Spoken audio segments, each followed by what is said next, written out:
You have the option. You're welcome to go first. Well, let me. She has one. Yeah. All right, we got Jones County Board of Equalizations. We are the County Board of Equalizations. My name is Lenny Elsperman. This is Larry Oxford, and this is Miss Deborah Purnell. And this is Miss Tracy Gaddy. We are appointed by the grand jury to hear the appeals property tax matters that include value, uniformity, taxability, denial of homestead exemption, and denial of special assessments. We are not connected with the tax assessor's office or other county officials. We will listen to both sides of the appeal and make a decision based upon the information presented by both parties. We hope you took the opportunity to read the rules we sent to you and the notices of due date for this hearing. The board will give the property owner an option of presenting the information first. If, however, the property owner wishes, the board will require the tax assessors to present information first. The board will allow each party to present information without interruption. Upon completion of each party's presentation, both parties will be given an opportunity to cross-examine, rebut, or question each other in an orderly fashion as directed by the board.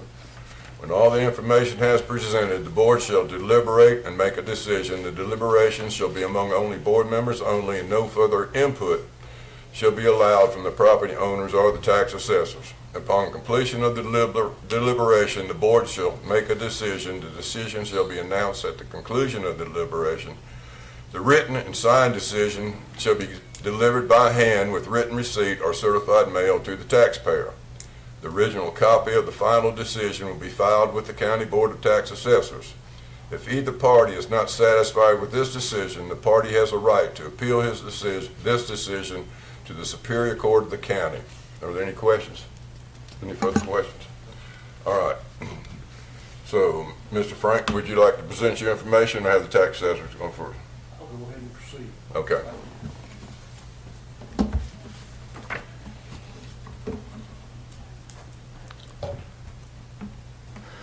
Good morning, ladies morning. and gentlemen.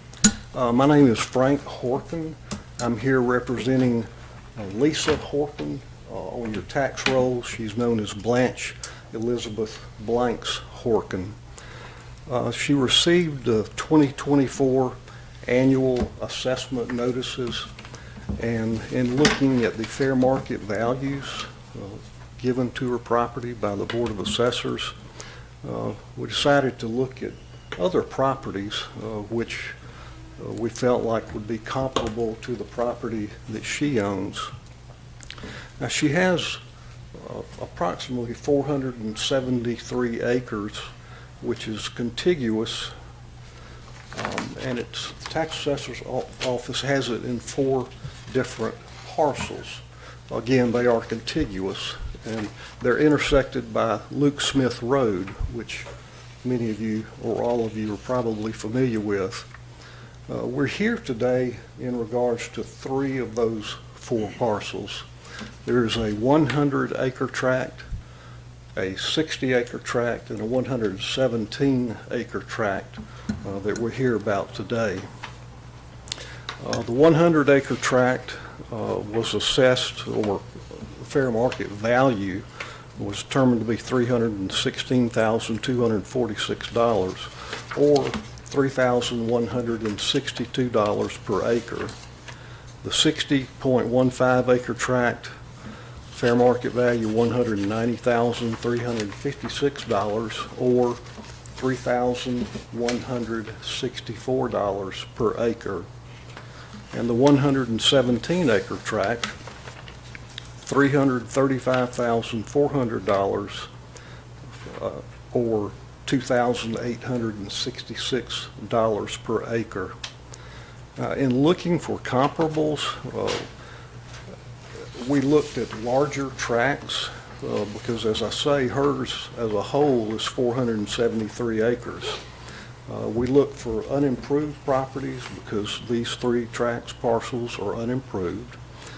We looked for properties primarily woodlands. These 3 tracts are woodlands, so we looked for properties comparables that were woodlands. And also, this property is in the conservation use program. So we tried to find properties that were likewise in the conservation use program, and properties that were situated somewhat nearby. And we ended up with 8 properties that we would like for you to consider today as comparables. And I have copies of the tax assessor's reports on those properties, which I've submitted copies to you. The first one is what I will call the Warehouser property. It actually adjoins the 117-acre parcel of Ms. Horkin. It's 175.09 acres, and it fronts on Chapman Road, which is a paved road. And of these 8 comparables, 6 of them are on paved roads, 2 on dirt roads. And again, Luke Smith, where it intersects Ms. Horkin's property, is a dirt road, not a paved road. So the tax assessor's office has this 175 acres, again, which borders Ms. Horkin's property, listed at $1,350 per acre. Next is what I call the Parker property. That property likewise adjoins Ms. Horkin's property. It's 296.52 acres. It's in the conservation program. Now, the Warehouser property is not in the conservation program. Its class code is listed as N/A, so I'm not sure how it's classified. Ms. Parker's property, as I said, is in the conservation program. It is on, well, access to it is from the dirt part of Luke Smith Road. They actually go over a part of Ms. Horkin's property to reach this property. And it's 296.5 acres, and the tax assessor's office has it at $2,185 per acre. The next property is the Bachelor property. Used to be known as the Roberts property. Mr. Guy Roberts owned this property. I believe he was a dairy farmer on that property. It's within 2 miles of Ms. Horkin's property, just across 129. It's about 300 acres. It's on Old Macon Road, which is paved, and the tax assessors have it at $2,071 per acre. Next is what I call the Bland property. The Bland property is on Old Club Road, which is off of Wheeler Road. It would be within 3 miles of Ms. Horkin's property, I believe. It's 207 acres, and the tax assessors have it at $2,208 per acre. Next is what is listed as the Luke Smith Farm, LLC. It fronts Luke Smith Road. It's 208 acres, and the tax assessor's office has it valued at $2,407 per acre. I believe it is on the paved part of Luke Smith Road. The report says that the parcel road access is unpaved, but the picture, and yours is black and white, mine is color, the picture of the property, actually that's a part of the paved road of Luke Smith Road. The next property is the Thompson property. It is likewise on Luke Smith Road also. It's on the paved portion of Luke Smith Road. It's 268 acres, and the tax assessor's office has it at $2,551 per acre. Next, the Hickory Plantation property. If you take Luke Smith Road to where it dead ends into Lightentie and take a left towards Gray, then this property just shortly thereafter will be on your right.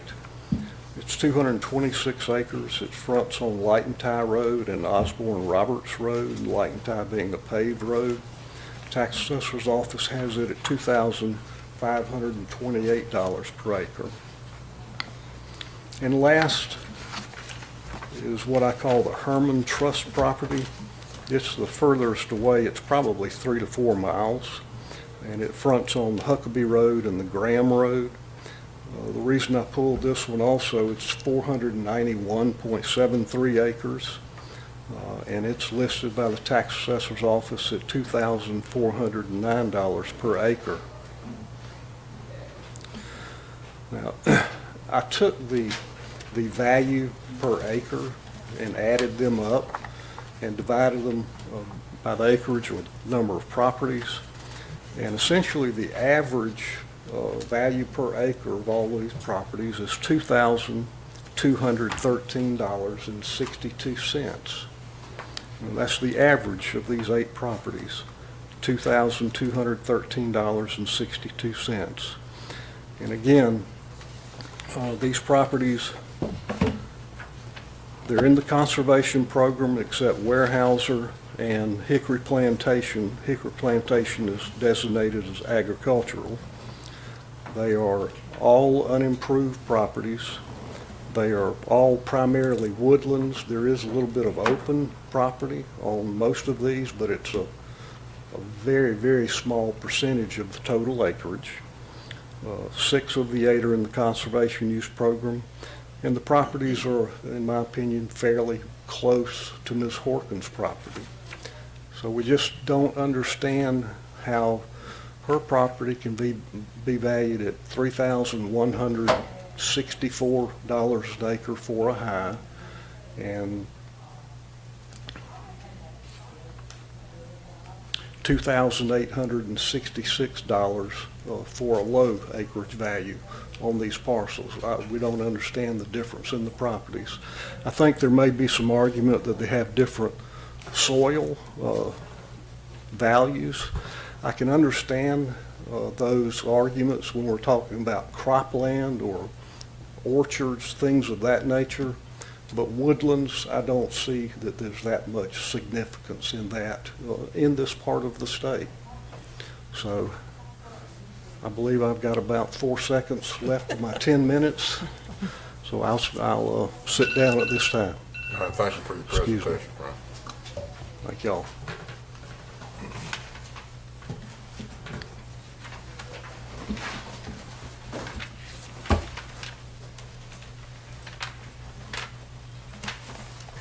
Good morning. Good morning. I'm Kim Adams with the Tax Assessor's Office, and I handle the Conservation Use Value Assessment Program, and so I deal with a lot of the large tracts.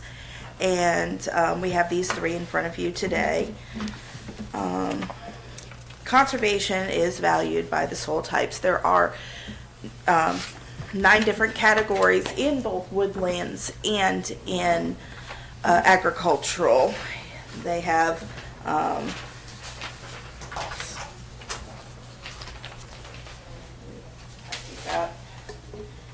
so there are a variety of soil types on each property. Each large tract, even if it looks similar to the one next door, can be vastly different because of this soil types. If you turn to the booklet with let's see which one it is. The booklet for J59001, I included in there a soil type map for this area. This soil type map shows the differences in the different soil types that happen, and this is with the subject properties and all around it. They do vary, and it does depend on what the soil type make is for the productivity level of the soils. And that's how the state of Georgia has us value these conservation large tracts. Now, many of the examples he had were very large tracts. There's actually a huge difference between his smallest comp, which was 175 acres, and his largest piece, which is 117. The general rule, and there's lots of other factors that go into it, but the general rule is the more acres, the less per acre because of that. Now, then you have to add in, the uses and the open land versus wooded land, productivity of it. So there's lots of factors that go in it. For his specific properties, we have for J58 123, we currently have that one on as $316,246 based on the soil type productivities and our schedules.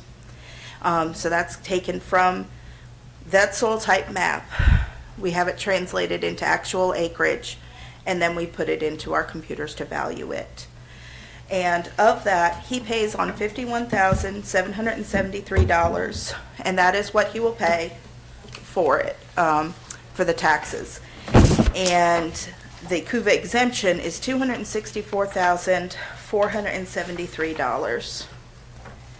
So the majority of the taxable value is covered by the conservation exemption, and changing the fair market value will pretty much just change the exemption value. The other two, there actually is an issue with, and I actually will ask the board if you can change them from what our assessed value was. For two of them, in reviewing, there was an accessibility desirability code that was not correct. And I did go over this with Mr. Horkin. Accessibility desirability, it takes into a factor of the location. So what the location factor is, what type of road it is, how desirable that type of property is. And it did need a reduction due to that accessibility desirability code. So two of them, I do actually request that we go below what the, What two properties is that, Ken? so it went from the J59 100 went from 335 400, and I'm requesting it that you reduce it to 291 275, and that will reduce the exemption for conservation on that one. You said J59 100. J59 00001. There you go. Okay. So, as I said, in reviewing it, because of its location, it should have had a different accessibility and desirability code. I did go over this with Mr. Horkin, and but he wanted to go forward here.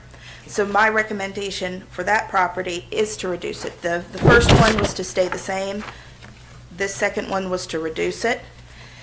The third property, which is J58 00119, has the same issue. There was a accessibility desirability code.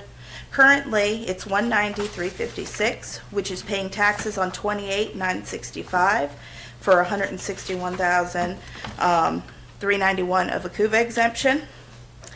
And I am requesting that the Board of Equalization reduce that one to the value of 161,803, which keeps the CUVA the same at 28,965, and it changes the land exemption to 132,838. So we try our best to put these in as accurately as possible with these soil types and maintain our land schedules for the best we can for these large tracts so that it is fair for everyone.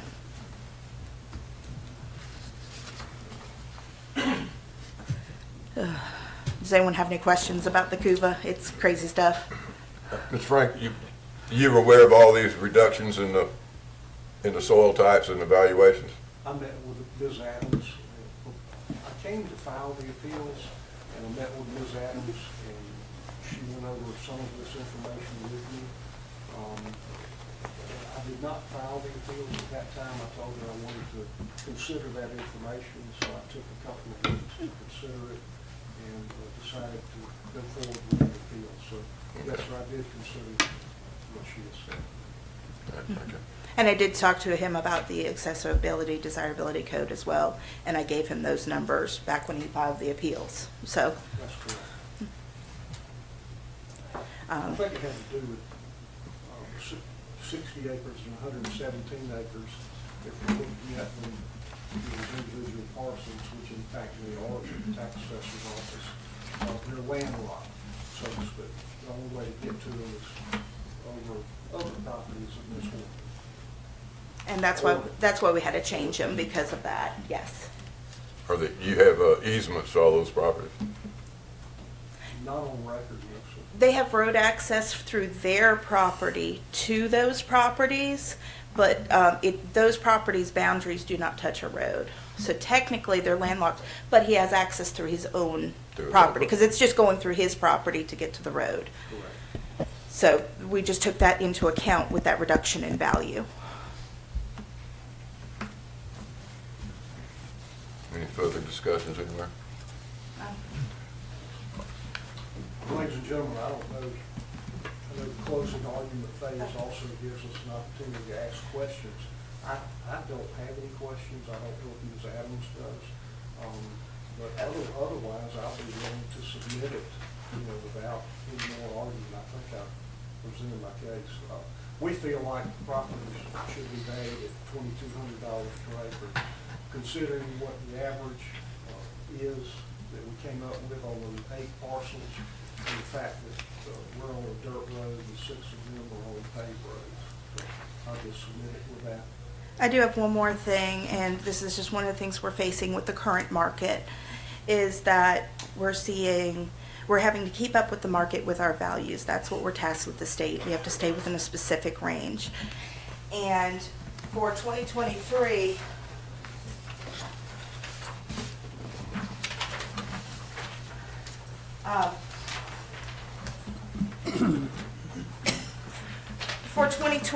these are all except for one of these are large tract land sales. This is what we're seeing the land selling for per acre. So we had to raise 8% this year to try to get closer to this. And this is going to be a couple year process probably to get these values up and to make sure that we're not just going through a bubble, but, to respond to the market. So out of these tracts, for the recent sales, the least expensive was a 39.33 acre that sold for over $3,000 an acre, $3,031. But we've had up to the small tract in here sold for $7,700 an acre. And these are all bare land. There are no structures on any of these. They do vary in composition between soils and woods versus open. I did not get that breakdown here. But in general, this is raw land. Most of it is woodlands. And it is selling pretty solidly for close to $4,000 an acre on here. So that's just one more piece of information. We're just trying to keep up with the sales ratio because of sales like this that are going on. Thank you. And I would just point out in regards to the list that Ms. Adams has just given us that I don't think we really have enough information about these properties to consider them comparables to Ms. Horton's properties. My question, Ken, was, you have your map and parcel numbers written down here, but we don't have any location summaries of where they are, where they are in the county, or, access to prime properties and everything else. My mindset, I guess, was just in the mass appraisal where we have to look at the whole of the county down, and I did not drill down these comparables or the breakdowns of their soil types or other factors, because each conservation land is different because of the soil type makeup and the location. We have some that are 4 properties behind others. We have some that are on Gray Highway. So, yes, we do have all those factors we have to consider. But this is in general what the sales are like that we're trying to keep up with.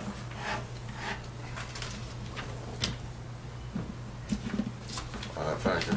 What would happen to his taxes if it was consolidated all into one big, large thing? Would it go down? His actual taxes would not change at all, but his fair market value may be, because the fair market value may reduce because of the larger acreage per, if they were combined in. But these actual taxes would not change at all because they are based on the soil types and the state's rates for said soil types. So the taxes will not change. And if Ms. Adams explained that to me when I met with her. I'm not here about how much is going to have to be paid in taxes on the property. Just Seems that somewhere down the road, what it's valued at, fair market value is gonna matter, whether today or next year. And we just don't feel like anything that comparables that I've shown you, they're valued uniformly with other properties. All right, thank you.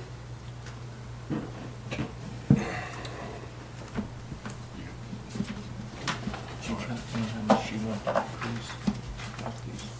Right, yeah, you know, he goes that valuation and that valuation, which has a, you know, it's 291,000. And drops it right here, so they did a reevaluation, which he's aware of. They left that one the same. And they dropped this one from 30 to almost $29,000 on valuation. With those new values, they get them in line with everybody else's.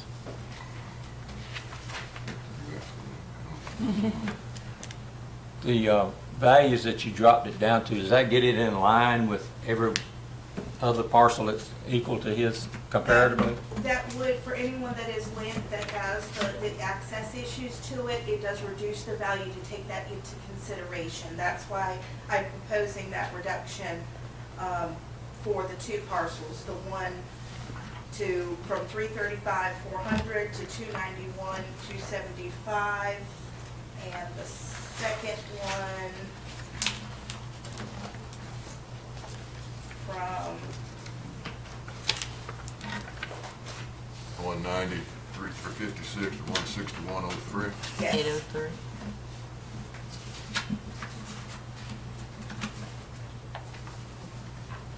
I would just point out, for instance, the 60-acre tract, that if it were reduced to what she proposes it be reduced to, that still leaves it at $2,690 an acre, which is a fair amount above what we feel the average comparables should place our properties at.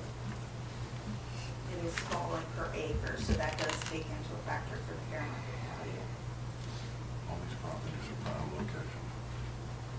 They went through and reduced the Ladies valuation. and gentlemen, do y'all mind if I confer with Ms. Adams while y'all are discussing the matter? No, that's fine.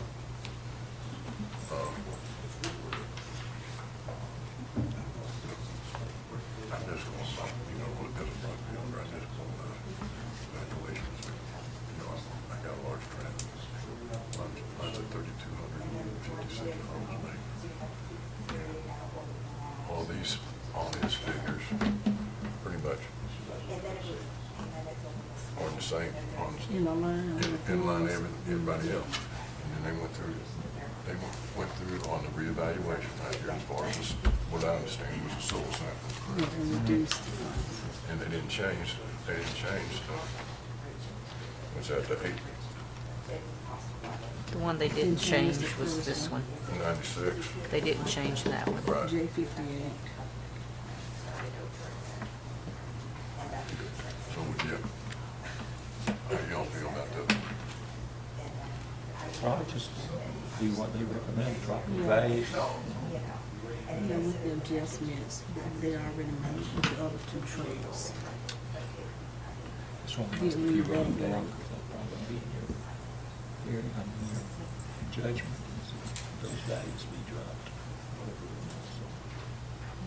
She did go back and do the two adjustments with the other two. And just get rid of those what he said. So, we're unanimously support the reduction The other two. in those two, the way they presented by, from the tax assessors. Yeah. All right.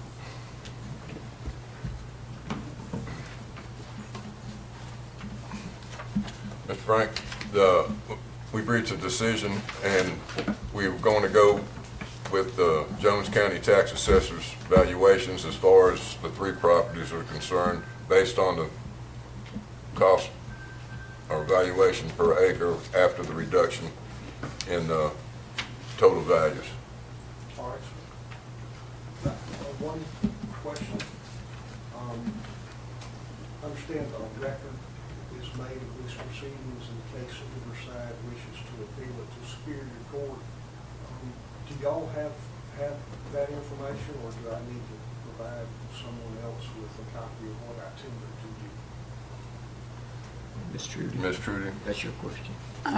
Well, I'll have the decision on, but that's all that I'll have. Well, it's my understanding if there's an appeal, doesn't the record go Yes, up? the Yes, that's decision will go to Not the just clerk the of Superior Court. Well, is it just the decision that goes up? That's all that I will have. You know, they may give me more, but, and the couple that we've had previously, I didn't have to. Now, that may be something that, So you don't send anything up that I present or that the tax assessor's office We'll give it back to you. you know, Okay. Ms. Frank, you want any of your paperwork back? No, sir, I've got copies. Thank you. Thank you all for your time. Well, Thank you. And thank you for your service in Jones County. Thank you, ma'am. before we get started on another one, if you, each one of you will sign that. Excuse me.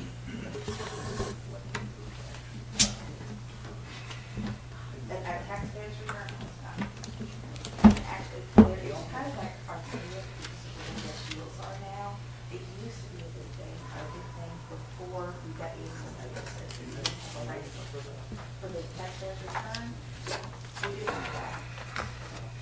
So if you want one, we use it, it goes through January 1st and April 1st. And it's, if you want to call, if you want it done, I can call, email, yeah, email it. Yeah, not at all. All right, I always do that. I'll be excused. Thank y'all. Thank you.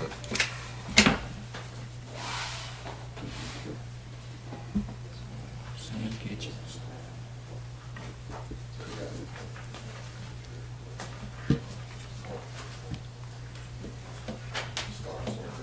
There's a back sheet also.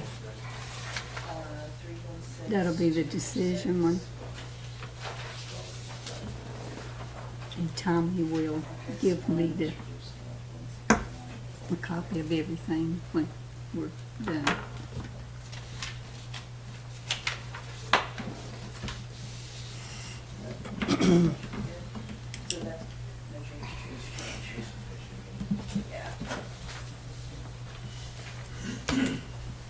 Mr. Kitchens?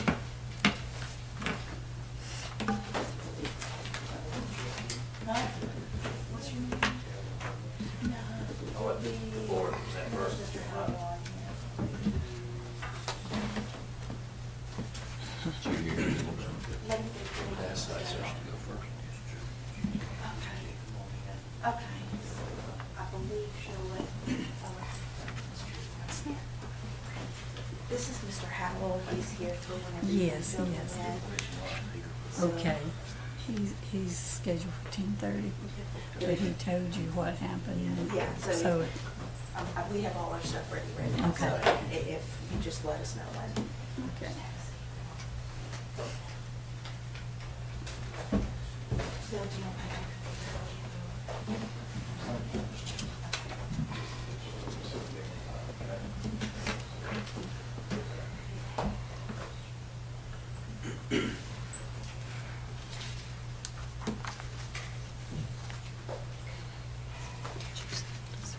All right, this is Mr. Sam Kitchens.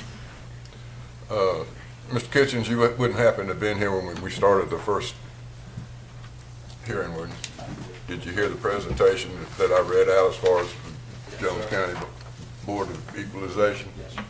Would you like it reread? All right, then we can go ahead. The main question is, you have the option of your initial presentation or the tax assessor's presentation. I'll let the tax assessors go first.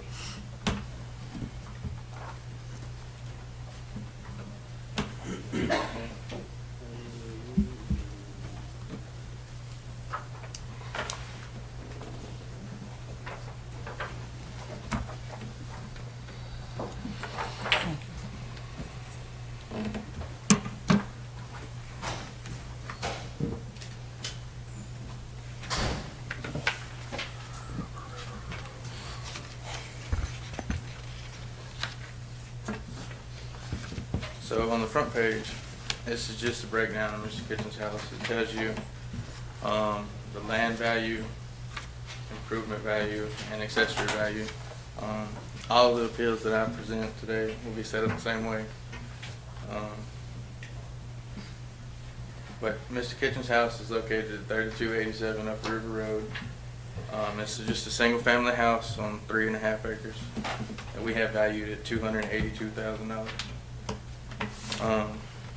On the second page, I have a breakdown of 3 comparable properties that are very similar to Mr. Kitchen's house, and I've made adjustments to land, accessories, and size of the house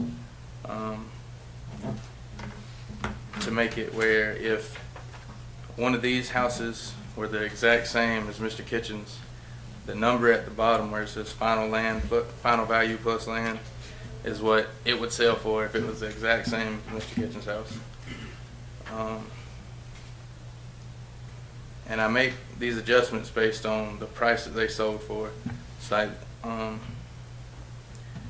comparable number 3, I felt like is the best comp for Mr. Kitchen's house. It's only 2.7 miles away, and it sold for $340,000 in July 14th of 2022.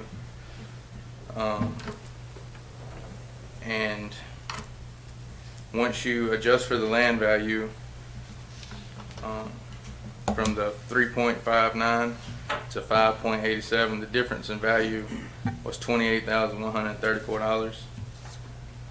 My size adjustment added $30,442. For a total adjustment of $45,354 is all the change that I had to make between what this house sold for and Mr. Kitchen's house. And if it was the exact same as Mr. Kitchen's, we'd have it $294,646. And we feel like our value of $282,389 is a fair and reasonable amount that you could expect his house to sell for if he was to sell it. And that's the way that the state requires us to value things. It's not if you plan on selling it or not, it's if you sold it, what would we expect you to sell it for? And we think that $282 is a reasonable amount to expect to be paid for it.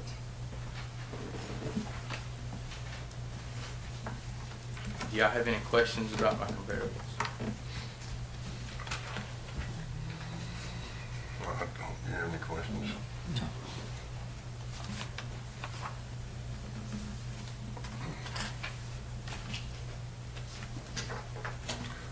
Well, I got one question. Yes, sir. We have the building per square foot, Yes, sir.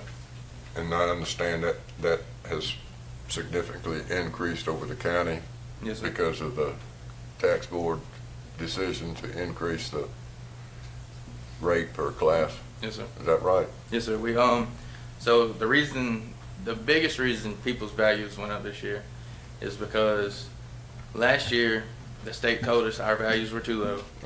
The easiest way and most accurate way for us to fairly distribute the increases that we need to do is going systematically through the tables that we have in our system.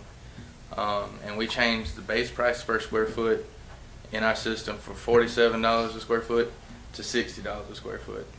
And that's for a 1,500 square foot, 100 grade standard box house.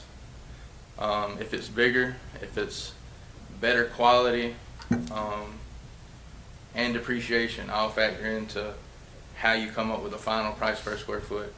And so that's how, with Mr. Kitchen's house, I took our $282,000 value, I subtracted his land and accessory buildings, and divided it by square footage, and that's where I come up with the $118.45. That's what we have his house valued at. Now, my comp number 3, and I'm going to keep referencing to it because it was the best comparable for me. Now, if you take the sale price of $340,000, you subtract the land difference and the square footage difference. If you subtract the land value, and it doesn't have any accessories, so you wouldn't subtract that. But if you subtract the land value, you're left with what they paid for the house, and what they paid for the house divided by the square footage. We're saying they paid $133 a square foot for that house. I mean, we're only at $60 on our base tables, and any house that is relatively new, we're seeing the permits are saying they're costing $140 a build. They're selling them for $150 to $160 a square foot. And once you factor in depreciation, even older houses are still selling for $120 a square foot, $140 a square foot. And the state says we have to be there, and the only way for us to get there is to slowly work up, or else we'll have everybody in the county in here in front of you. Over the last 4 years, prices went up 50% in Jones County. We did 20% overall over everyone this year. And Mr. Kitchens is, with due to depreciation, his price went up 13.6%. With the county as a whole has went up 50% in the last 4 years, and we went up 13.6 here. And we went, this is fair and uniform, we went up to 20% on everybody. Once you factor in the depreciation, Most people got between 13 and 16%. yeah, most people are between 13 and 16%, but we're bound by the state to be between 36 and 44%. Ideally, we need to be at 44. Last year, we were at 32.9. We have to do this by law. All right, thank you.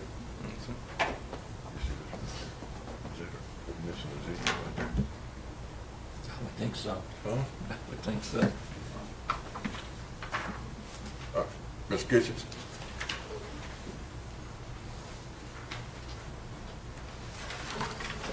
Appreciate y'all meeting with me today. My eyes are a little older than some folks, so I like it where I can read it.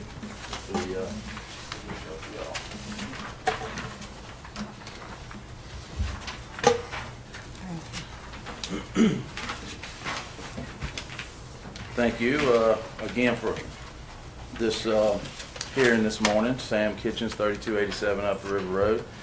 My spreadsheet here is as basic as I could get it. So basically, the top one is exactly what was just presented by the tax assessor's office. Those are the exact same numbers. I heard a lot about, we have went up 20% across the board. We've increased the per square foot cost, and a lot of these were dictated by actual sales because of the market going up. So if you look at the first line, this shows the assessment values. I have highlighted the assessment values compared to the actual sales price. And all of these were sold in 2023. The second line are sales comps that I found comparable that were also sold in 2023 in a 4-month period, similar to those. I went by a couple of things: year of sale. I went by a similar size house. There is a little bit of difference in the acreage that could be adjusted, but even with those adjustments, we're looking at a big difference of the comps they had were valued at $318, sold for $480. Valued at $330, $338, sold at $410. Well, these same houses in line 2 that I have in here, valued at $346, sold at $342. Valued at $397, sold at $385. Valued at $289, sold at $285. Valued at $345, sold at $350. Valued at $248, sold at $249. So those are pretty similar to the sales price. And if you'll, so J44A00, the first one on the second line, that value price last year was $190,010. After it sold for $342, the assessment value is $346. So I'm not sure how we cannot be adjusting prices based on sales, quite a bit of it on sales. The third line, when we talk about 20% across the board, found some comparables to Plantation Road. The first one has not gone up one dime since 2021. The second one, which is right across the street from it, sold in 2023 for $400,000. It was assessed in 2022 at $212, again assessed in 2023 at $383 after the sale of $400. 447 right next door, all comparable sizes, you couldn't get any closer. The value of that one assessed in 2022 was $334, moved to $375 in 2023. You can see across the bottom, no increase in the first one, $171,154 in the second one based on a sale, $41,147 on the third one, no sale, but next door, similar property, similar house, similar age. And then on the bottom, some people may think this is being a little facetious, snarky, whatever you like. I chose 3 random board members and looked at their properties. Each one of them increased from last year to this year, 31,301, 31,485, and 19,695. That's pretty close, pretty similar increases in values across the board. So I'm not understanding how we can go from stark differences of a 274 value is sold for 480. I'm going back up to the top line, and we're valuing now at 318. When we have values that have not moved in 4 years, have not sold, have not moved, but we got a 20%. So my argument today is not necessarily the value of my house, but the uniformity of values across the county. And we have heard the presentations from the tax assessor's office, and I understand that the market is wildly volatile right now. I think everybody knows that since COVID, prices on everything have gone up. I think everybody understands that. I'm not sure that we got a fair shake as a county from our random numbers from the state, which may have impacted what our requirements are as far as increased values. But I do feel like there's some issues with uniformity across the county. And that was why I'm asking that mine revert back to last year's value. My house was built in 2009. I have not changed a thing on it. And if we're going off of increased value based on the market, based on line 2, a lot of them that were sold for less than market value, based off of assessment values, I'm sorry.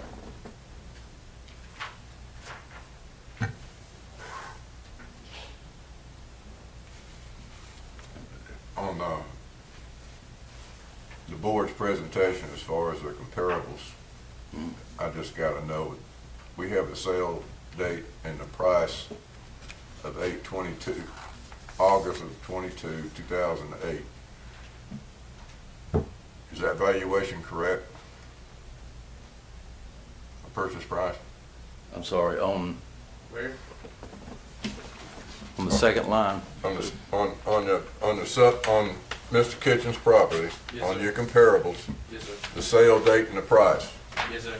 So he bought it as bare land in 2008 for $25,000. Okay, Then built his house in 2009. okay. Yes, sir.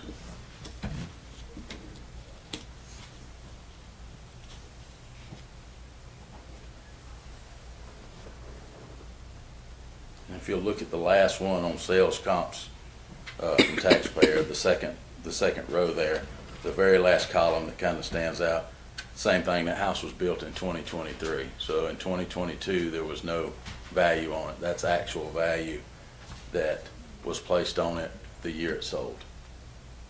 So that value was placed on a brand new house sold, and that's where the value came from. If not, then that proves somewhat of a point that sales are equal to values, because there was no prior history on values. There was no prior increase based on market values.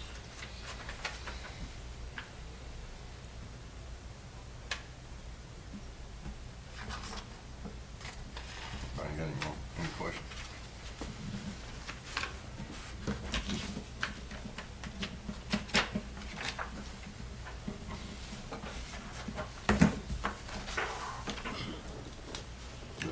All right, appreciate it. Thanks. Sir. Thank you. Anybody? Okay. Everything we do in our office is based off of sales, because that's how the state checks our value. If we're not following the market and the way that the sales are going, the state's gonna say we're not doing our job. There's no other way for us to be accurate except following the market.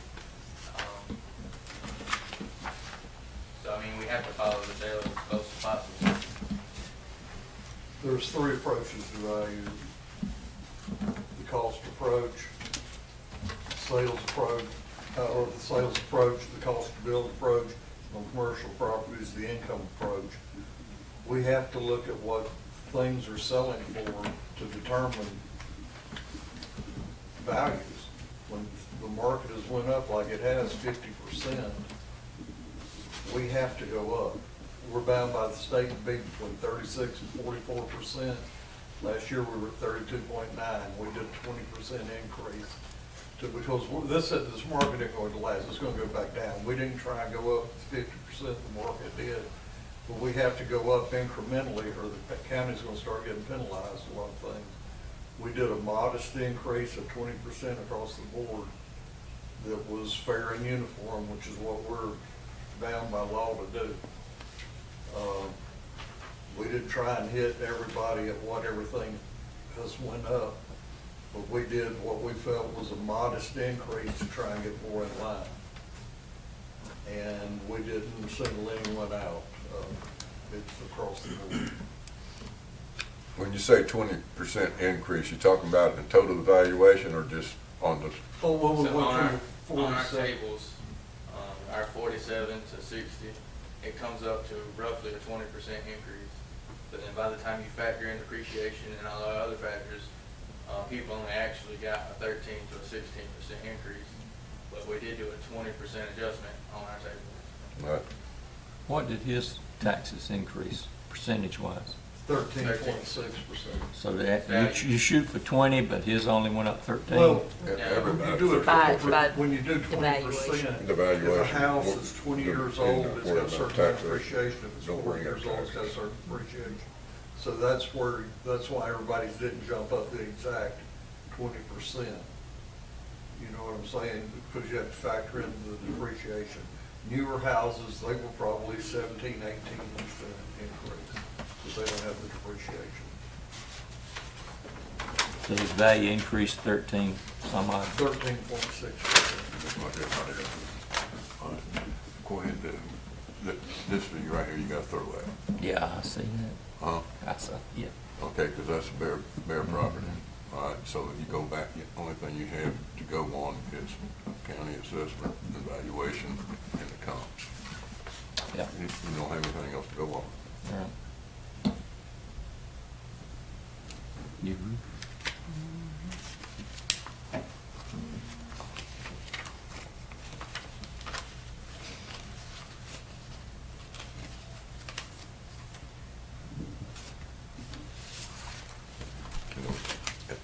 You know, the comparison comps right there, according to the valuation. Really none of them are out of line, except this last sales bit right here jumps it up. But then it falls within the.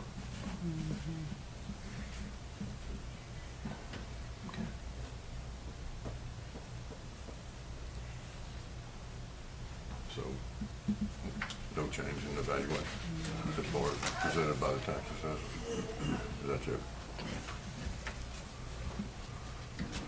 All right, Mr. Kitchens, on the Time for closing comments before the decision, or do we after that? I don't know that. It's pertinent. Or just a question, clarifying question? You have a clarifying question? Go ahead. The comment was made that it was across the board 20%, mine only went to 13.5, so the 20% across the board, state mandated that? Everybody went up some, I guess is the question that I'm. That's correct, everybody. I know I Then did. explain to me how 490 Plantation Road has not gone up one Let me time s- since Plantation. 2021. I'm sorry? 490. It may have a 299C on it. 490 Plantation Road has not changed as far back as I can go with, since 2021.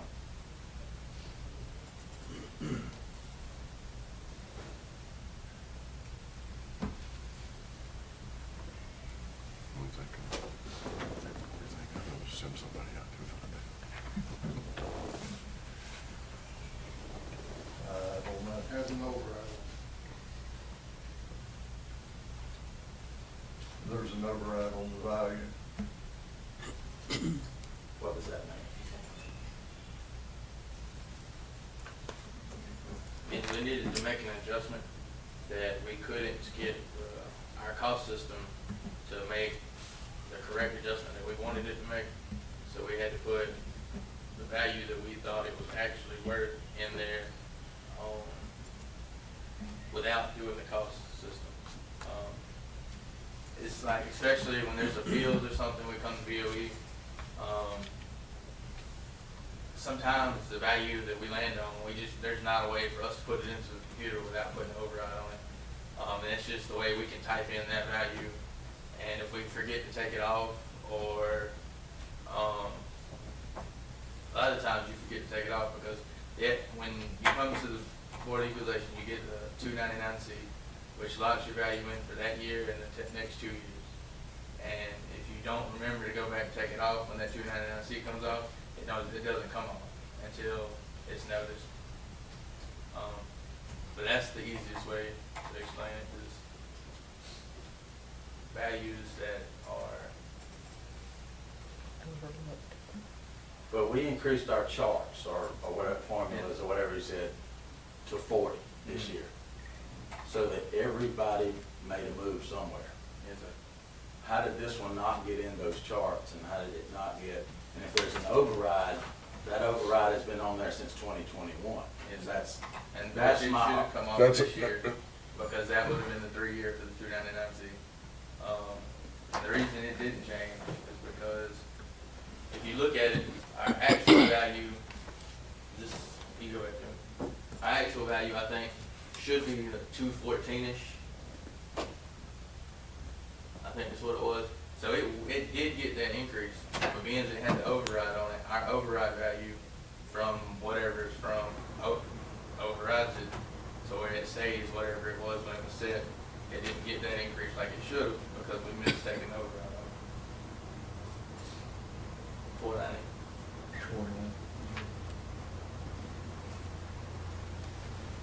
What was that, Billy? 490. Whatever that is. See, so our override value is 204. Now, yeah, our override value is 204. Look on the resolution thing. And see, if we would have took our override value off, it would have went to 247. So it did get its increase, but being as the override was on there, they're gonna get basically a free pass this year. Well, that would have went down, because the actual value now is 262, so 247 wouldn't make sense. That's just the house value. That's not land or accessories or anything. It's- Total value should be, I see what it be. Should add another 43 to it.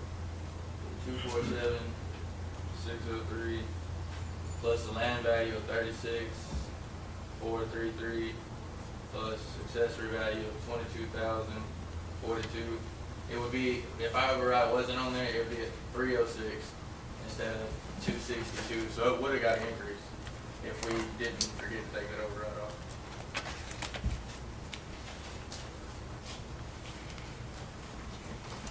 Which has nothing to do with that. Yeah, that's what I was just wondering if that was gonna That's affect his their taxes. side of it, yeah. Right, it's, yeah, it has nothing to do with this board. My appeal though had uniformity in assessment. Which they're trying to work on. They're not worked on right now. They're not done today as of this appeal, so that's my question. How can we say we're uniform because the state requires us to be, but we're not?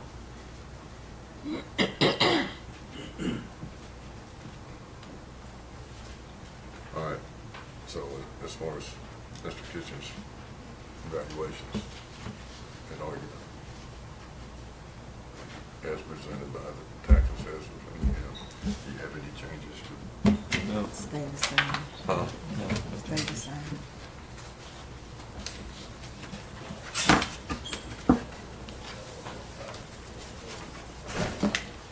All right, Mr. Kitchens, the board unanimously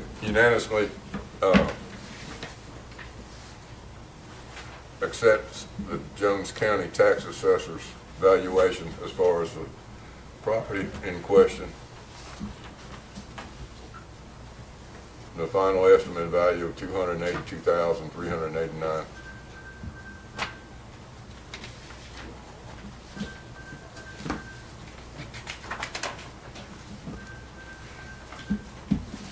Thank you. Thank you. Do you need any of these back, your copies back? No, sir. The question the guy asked earlier, on page 3 of the packet that is mailed out, page 2, I think it is, it says that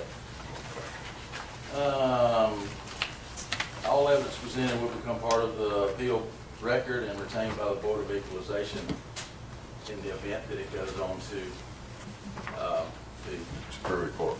Superior Court. So I would prefer y'all keep that information as part of the record. And what part of the record are you referring to? Y'all sent me the paperwork. I'm not sure, this is my first time doing this, so the letter that was sent to me from the Board of Equalization that Mr. Gordon sent says that all the information and evidence presented by the tax assessor's office and by the taxpayer will be retained as part of the record of this appeal. How about it, Mr. Rudy? Well, if he's going to appeal it to Superior Court, He has to present all the information all over again? Yeah, page 2 Yeah. of what y'all sent to me. yeah, and like I said, Pam Dixon would be the one to answer your question, because the few that we have had, they've never asked me for that paperwork. Documents. That is either the be some taxpayer different or the evidence. assessor's office Sure we have some different with their part. evidence. She'll be here hopefully sometime today, and we can address that to her. if we're not gonna do it. We didn't pay on me. And what else you gonna say to them? The one was true. I mean, if you don't appeal, they use some more evidence, not the same. I think.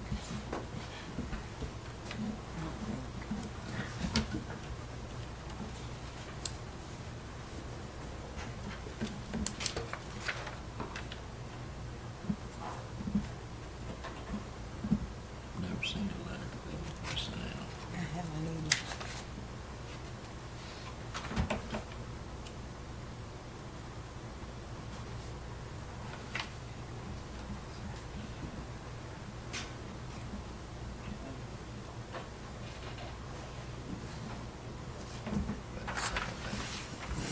I think Tracy set up. No, she got it.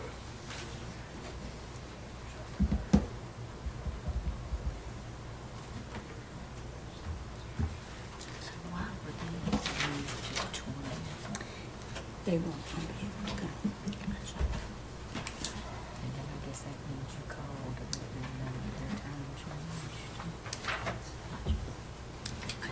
attorney, but he is here. 'Cause I couldn't say so he's here. And I don't know. I'll answer. Miss Arlene Hamilton.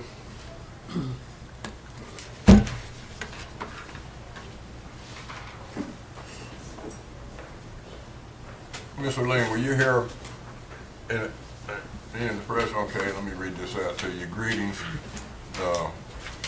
We're the Board of Equalization.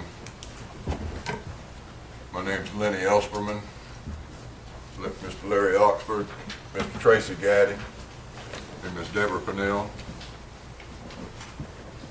We are appointed by the grand jury to hear appeals of property tax matters for value, uniformity of value, taxability, denial of homestead exemption, and denial of special assessments. We're not connected with the tax assessor's office or any other county offices. We will listen to both sides of the appeal and make a decision based on the information presented by both parties.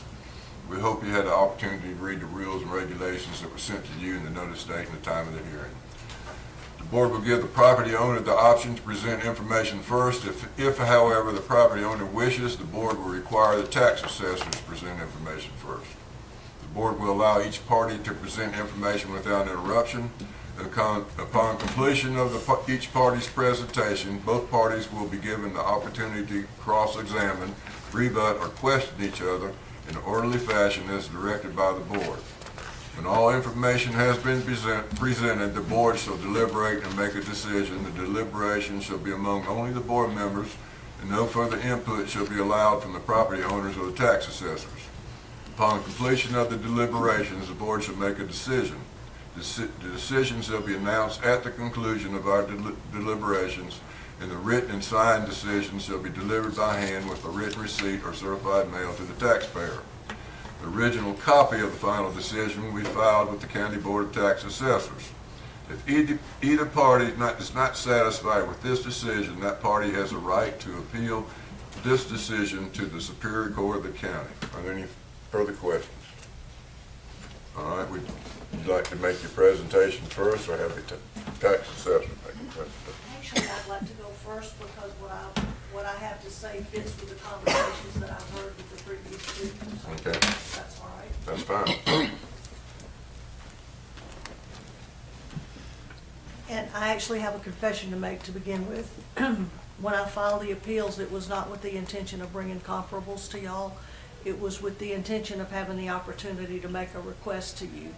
And the underlying or the previous conversations about keeping up with the markets and about having to price it as if you were gonna sell it fits in with what my request is. I'm a property owner. I grew up here. I've owned property in Jones County since the mid-'70s. So this comes from my heart. I didn't live here the whole time, but I've owned property here. People like me, we're not real estate agents. We're not LLCs. We're not developers. We don't flip properties. We're not trying to make money on them. We just want to live on them. And we want them to be our home and not be driven in pricing and escalation by what's going on in the market around us. We're not doing that. We don't want to do it. We want no part of it. We just want to be able to have our property and be there. The commissioners, I understand, can mitigate some of what's happening with millage rate changes, but to me, that's a short-term fix. That's not a real long-term solution. It's not something that we can live with for the long term as local property owners. So I wanted to come to you today as the Equalization Board. I realize you have specific duties, but you're very much involved in the whole taxation process. And in these hearings, you are listening to people who are providing you with great examples of why we need to look into a way for the state to change its process. I've heard the conversation about they have to do it because the state mandates it. They have to do it because of pricing requirements, valuation requirements. So my request to you, and I'm going to make the same request to the county commissioners, and since the tax assessors group is here, they're hearing me as well. Let's look at a way to promote to the state that we can tax in a different manner so that the people who live here and are not trying to make money on their property are able to have a fair value without it being driven by what's happening in the market that we have no control over. One of my properties went up almost $40,000, and it's under the conservation program. I haven't done a thing on any of my properties to change anything, to make improvements. They are just, I mean, I cut the grass when it's not raining on my head. But there's nothing there to me that would drive $40,000 increase except what's going on around me. So my request to y'all is to look into that, to be willing to take it on as something the board is interested in. You know, change, somebody's got to make the first step to make change happen. And so I'm asking everybody I have a chance to talk to be part of making that change happen, so that the state as a whole has a different way of pricing. Those of us who are not in the market and are not playing real estate and are not trying to make money on our land, let us be valued in a different way than those people who are out there proactively driving the prices up, and they're making money from it, but they're killing the rest of us who are just trying to be here. So that's my 2 cents worth. Thank you for your time.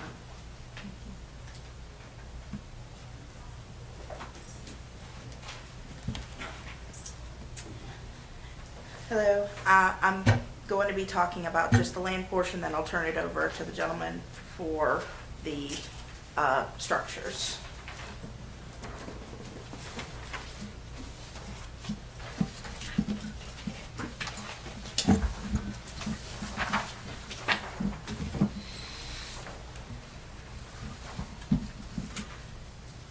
She has 2 pieces of conservation land, both large tracts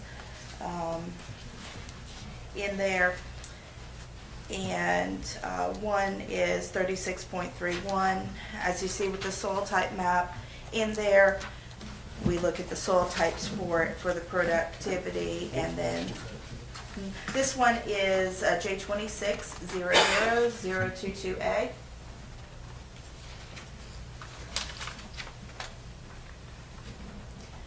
So we have it in under the large tracts in there by the soil types. Can you open up the land?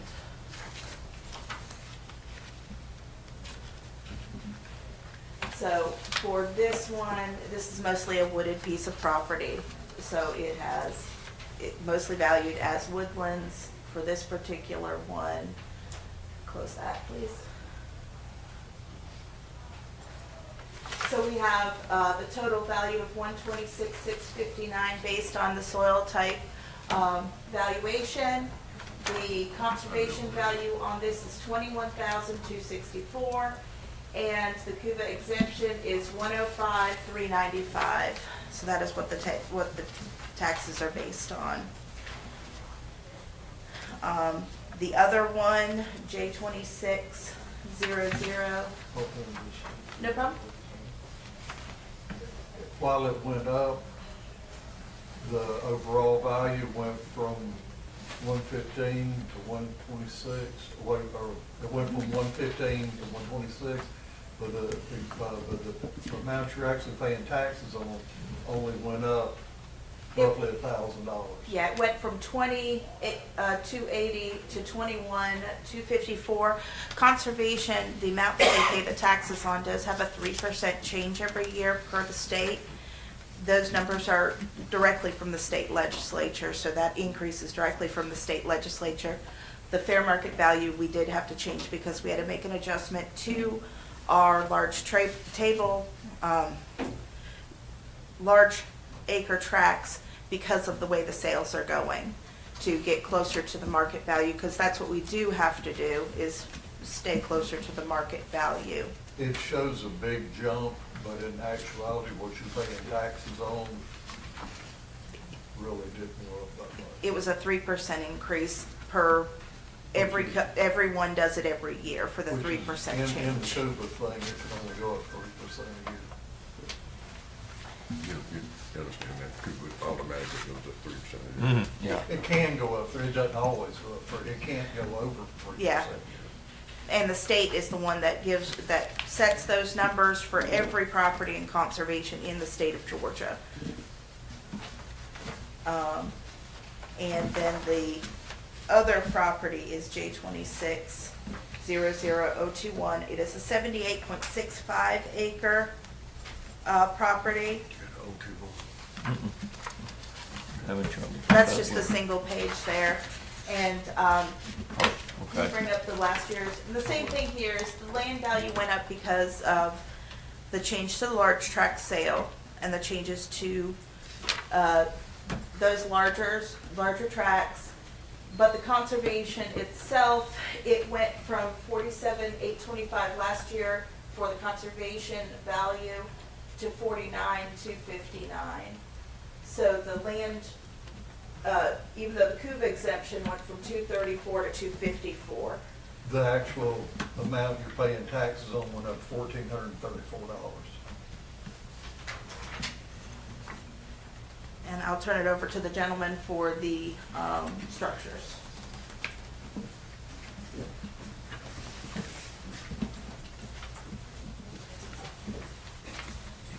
So, as far as the houses and buildings and everything go, I mean, I could stand up here and tell you it went up 10%. And I could tell you what they are, price per square foot and everything else. Miss Arlene's argument really isn't with us, in my opinion. It's not that she's happy with her increase, but it sounds to me like the problem she has is just the way the state makes us do it. And there's nothing we can really do about that. Not unless we get somebody to change the law, like is what she's saying. Her houses, a couple of her houses are very unique. They're really old. We have them valued. So her one that is on Liberty Street that she has What number is that, Tom? is G0724. We've got it at $15 a square foot. She got a total increase of 5%, and we only have that house as being 20% good. I mean, it was built in 1916, according to our records.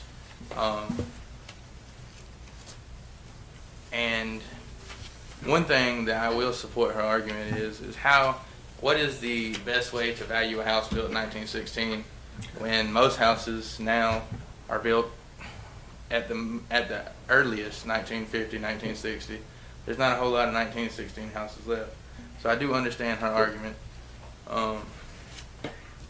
But with the way the state says we have to do stuff, we have to treat it just like we would anybody else.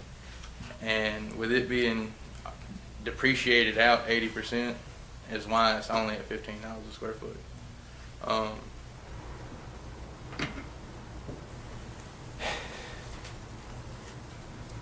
And then, let's see.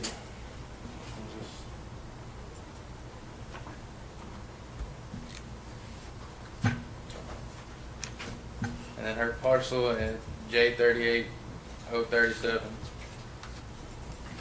It's also a historical house. It was built in 1900. No, it was built in 1830. It's located on Randolph Street, right in the middle of Clinton. We have it at $40 a square foot, so it is significantly more than the other house that I was just talking about, but it's a lot bigger, it's a lot better quality. In total, we've got it at 51% good, so 49% of the value has been depreciated away from it. And she got a 13% increase on the house, which come from that 20% adjustment we did.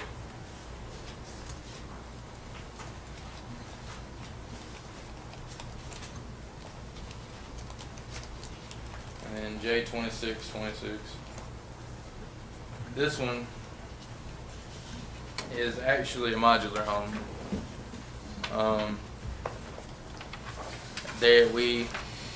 We value them technically the same way we do a regular stick-built house, but they're not as good of quality.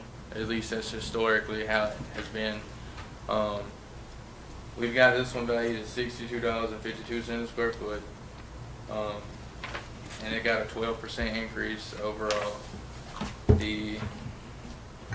The modular home was put there in 2014 was when it was added. And it's going to depreciate between it'll depreciate differently than a house or a mobile home would, but it still should depreciate fairly quickly because it's a modular home. and right this second we have it at 88% good. And that's just depreciating value out because of age.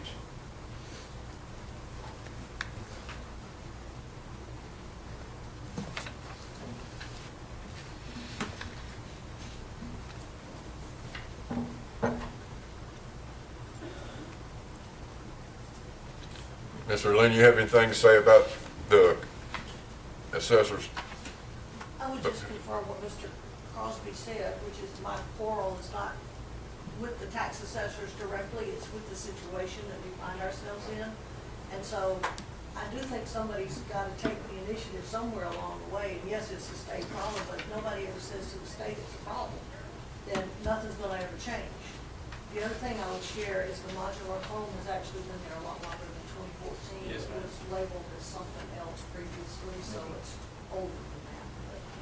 But and I have a 1910 house, I have an 1830 house, and then a little 19 whatever house. So they are hard to value, and sometimes I wonder about comparability and fairness and that kind of stuff. But my major request to y'all is to please be part of making a change, some way to protect us from the market going nuts, and those of us who are not playing in the market get hurt.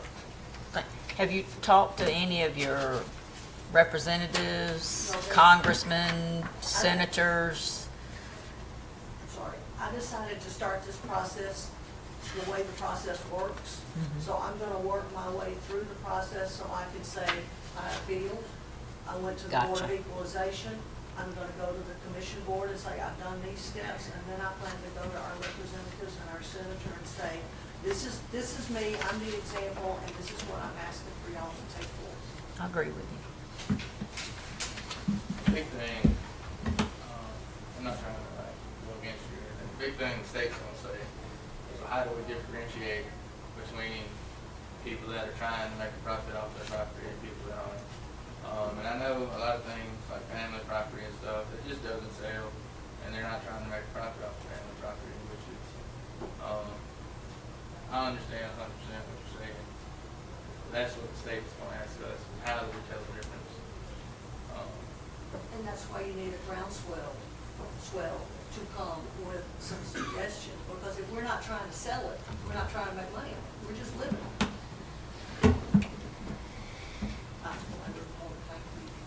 Thank y'all again for your time. Thank you. Well, thank you for your presentation. Thank you.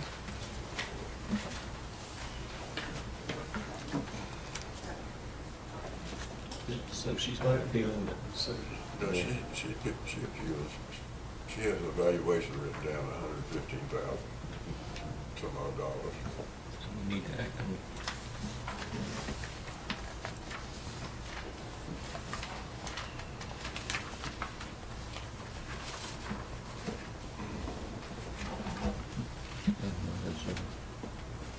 They say it's 126.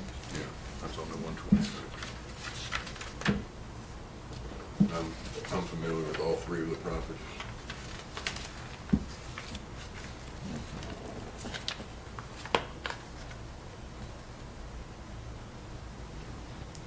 Do you have any? But we can't do anything. This, with the state, you saying your hands more this time. Or- I said this with the state, you have your hand more this time until, like you said, Miss Song, do something about That, it, to yeah, change it's not, things. well, So the it's only, nothing- only decision we have to make right now Right, is exactly. if Yes we, and no. somewhere between here and there. Yeah, And I can agree with her on the evaluation of, Ms. Arlene, that evaluation, that's the mobile home, Modular home, modular home. It's been there since, see, I bought that property in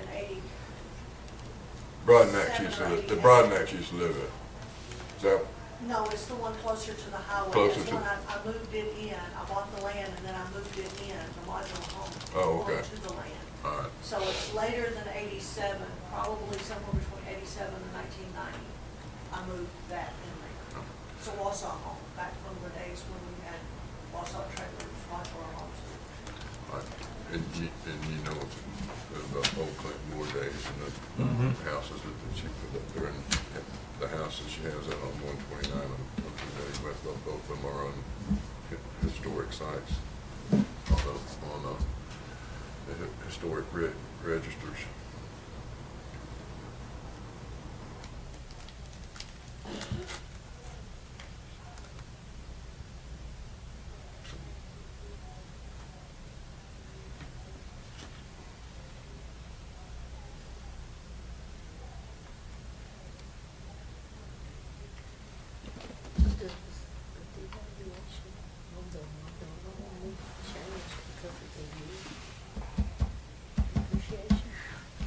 So that would be the only change in the, that I would see would be on the valuation of the modular structure that you have dated 2/14, and you say it's. We have it as being built in 1990.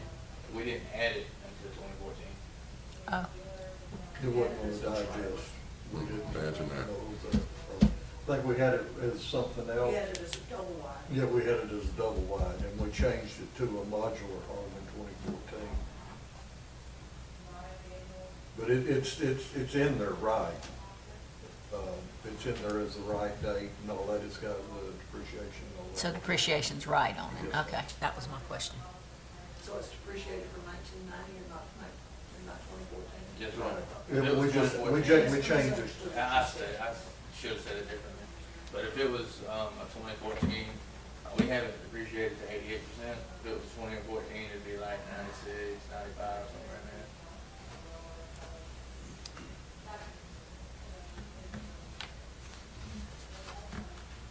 The older homes are worth what somebody thinks they're worth, Exactly. if you'll have them. That's the thing. Well, they're two pretty historic homes. So, all right, my position is you leave it right there. You see any reason to change it? I said, I see a reason to change it. Especially since it didn't know the digest before 14. No, well, that little bit of modular. It's not gonna make It's difference. not gonna make any difference. The whole difference is gonna be just on the, like she was talking about, needs to be changed as far as your landowner and your property's not for sale, then that has to be taken into consideration. That's not our decision right there. We can't change it here today.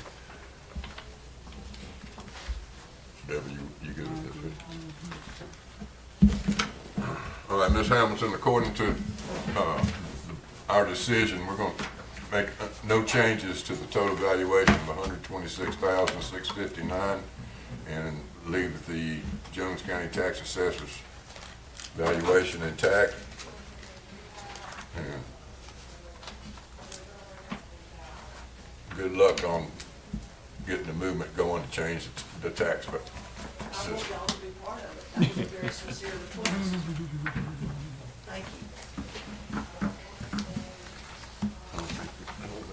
I have a question to the people in the audience. Do you have Ms. Baskin Robinson? Did I skip over this? They changed They changed. It's to the 20th of August. Oh, okay. Oh, I see that now, it's in there. All right, Mr. Donald Curtis.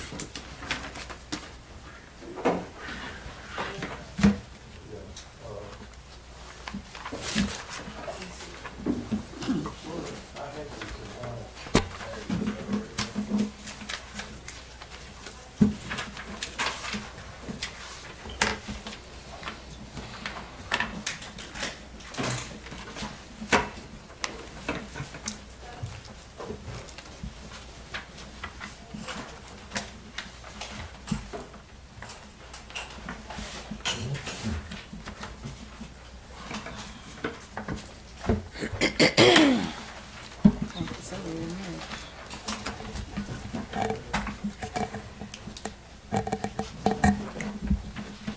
Y'all have to share this one.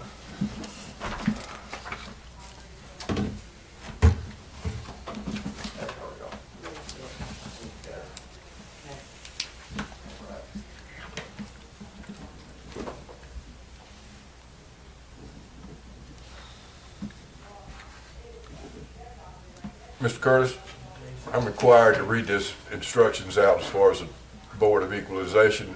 Were you present in the last hearing that you might have heard the? Yes, I did. Purchase. I was. So we can go ahead and just, your options are you can present your information first or ask the tax assessors to present their information. Yes, I go first. Okay.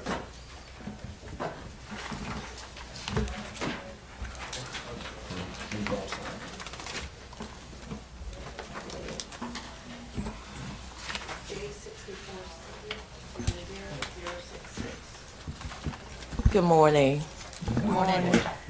We're here for two reasons. To, I guess, to dispute the value that you all have placed on our home and the process. What was the second one from me? The value and what? And the process.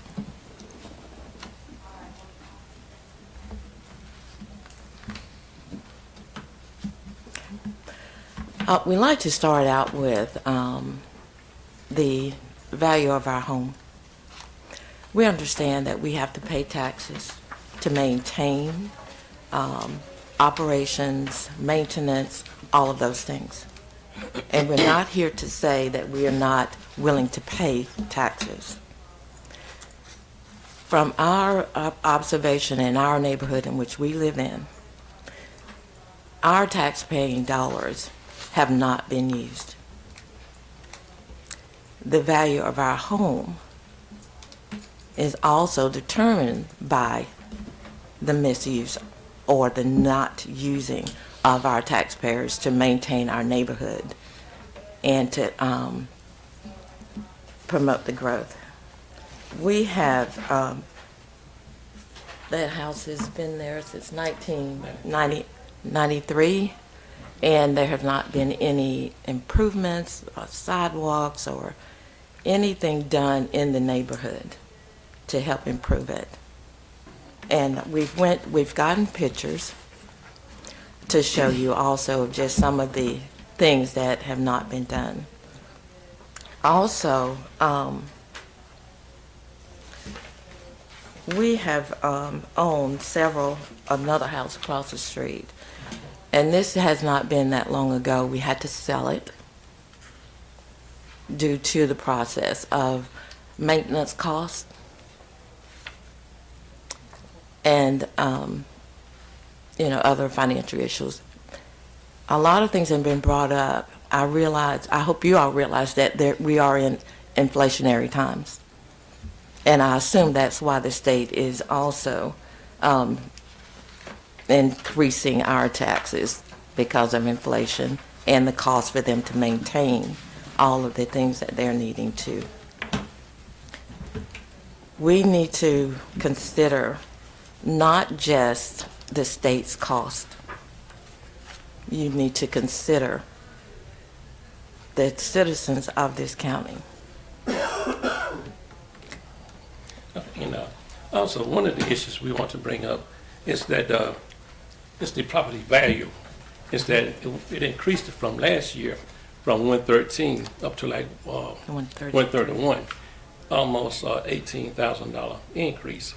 And when we look at the when you do an appraisal, there are some issues that the appraiser they use to determine the value. And some of the things we're looking at is that some of the things that in the process that they use to when they make the appraisals, that like the homes in the proximity, the conditions of the neighborhood, for it's like street lights, sidewalks, additional homes that are burned out or vacant. You see, all these things are present in our neighborhood, and as a result, I just don't see how. Because I guess you can explain to me what parameters that you use in your evaluation that you say that it increased in value about nearly $18,000. And that's why I took some pictures in the neighborhood to show you some things that has not been done and that I don't see how it could increase.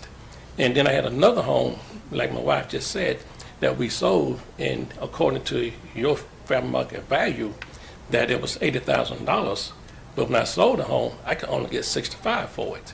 And it's all these things has an effect when an appraisal is done.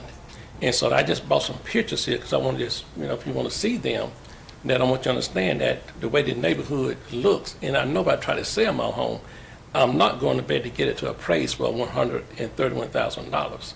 Because I actually had it appraised probably in the last 6-7 years, and it did not appraise for that. And so that's our concern, is that how we get to that value, to appraise it, to send that estimated value out, saying it's 131. And in the process of that, of the value, my property tax now is going to almost triple. Now, I don't mind paying no additional, I understand that, but to almost triple, that is a bit much. And so I just want to understand how to know the process, how do we get there? And let me add that the lady that just had her appraisal done stated a very, very important fact, that we are there to live there. This is our home. We're not here to make a profit. We are trying to raise our family. So how can I'm not profiting by this fair market value. And this is inflation. And I know inflation is also factored into that. And I think this should be a big factor. This is our home. We're not here trying to make money off of this. Would you all like to see the pictures? Yes, ma'am. Yeah. Maybe that's some of them.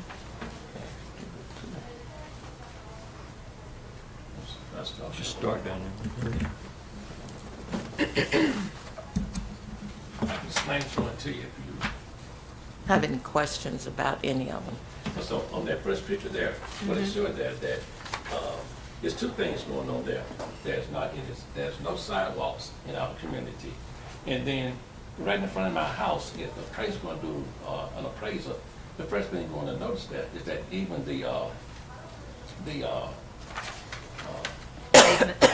you call it? You mean the drain, the sidewalk? No. Not the The sidewalk. easement? Yeah, we Yes. call it easement or, Did I slip to give him Oh, a yeah. minute? But anyway, no, but it's no, it's not the sidewalk. It's what you call it. The little, this, The curve. That's it. The curve. Thank you, sir. That's see that you right in front of my house. The curve there is damaged, and I know that's one of the things that an appraisal would definitely look at that. And then it also showed there's no sidewalks there. And then the house directly in front of me, that's vehicles that is broken down, sitting there. The yard is unkept, and that plays a value too on appraisal. When you start appraising houses, you got these old vehicles sitting around that's not running, that's not upkept. Then I'm going further down the neighborhood. There are pictures of houses that are vacant. Some are burned out. Then in less than half a mile from our home, there's like several trailer parks. And all these things, when they do an appraisal, it affects value, and it comes back and reflects back to our home. And so, like, those were things that we was concerned about. And also there's one in there where, since there's no street lights, that I have to pay Georgia Power $21 a month to have a light myself that they have installed, because on the west side of my house, when I just get off of work late at night, it was just super dark on that side, and so I didn't feel safe coming in, so I had to pay additional money. And still paying it to this day, they had that light there. They had some illumination on that side of the house. And all these things, once again, so it comes back to when you're doing an appraisal, and if we was to try to sell the house, that those things would come up. And so that's our issue. Oh yeah, then on one there, there's and then right next to my house, there's a picture that I got of the drain. That's a storm drain there. It's been there long before I built the house there. And it has never, since I've been there, no one has ever came by and done any upkeep on this drain, on this storm drain. And as a result, it just completely has grown up, trees all in it, and some has actually begun to erode away. They have actually fallen into it, and now it's beginning to corrode, undercut, going toward my property. And then no one has ever came out and did anything to that screen door, but now you can't even tell it's even there. It's so grown up. And so, and all these things affect values. And so that's what I was concerned at, is that, you know, how did it increase in almost $18,000? So that's our only concern. It's not about paying additional tax. I understand that it needs to go up. But I don't want to be overinflated to the point that even if I were to try to sell that, yeah, that's the house that's in front of me. But it's been- Okay, I was wondering if that was your house or if that No, was. No, no, that's the abandoned house. That's the house I actually sold. That's the house I actually sold that I could only get Oh, okay. $65,000 for. Oh. I hadn't even looked at that yet. When did you sell it? It was last year. I think last year, around March, February, Yes. March last year. And you only got 64? 65, yes. Yes. But the fair market value, because I was trying to get the fair market value that you all sent me out, which was 80,000, and it couldn't get it.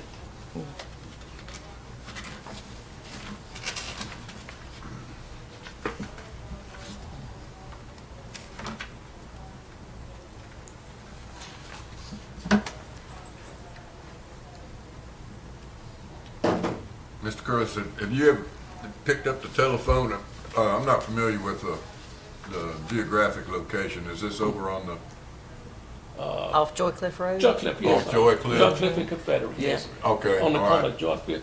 I know and exactly what you're talking Confederate. about. My Yes. mother-in-law just passed away, lived over there. You county water and sewer, Say it again? county water and sewer, right? Yes. Have you ever picked up the telephone and called the departments and let them know about the storm drain damage and road damage, or talked to any of your commissioners about the deterioration of the area? No, well, it's been a long time. When I did mention to them about the storm drain, but I say it's been, it's been maybe 15 years ago, and the one that never came And out. nothing's been done about it. Right. Well, And we've had other issues that we've had to call about. Getting someone to even give you an answer, they are even considering your concern, is an issue. And that's something we need to work on as well. Let me just recommend, you have to attend the meetings and be heard at the meetings, the commissioners' meetings and all those, the city meetings, and be heard. Well, tripling the taxes, that is something that's definitely going on our list. We assume that when we elect people in office or you all are put in positions, you're speaking for us. You are representing the people of this county. And this is what we need. I cannot physically be there all the time. And this is why we have people to represent us in our issues. I need someone to speak for me. I need someone to stand up and say, no, the citizens of my county, this is a concern that I need to be concerned about as well. now you two realize that we're the Board of Equalization, that we're appointed, and we're not politicians, nor do we have any control. Right. Okay. Understand that. But I guess that's all we have. All right, well, thank you very much for your presentation. Thank you. Thank you.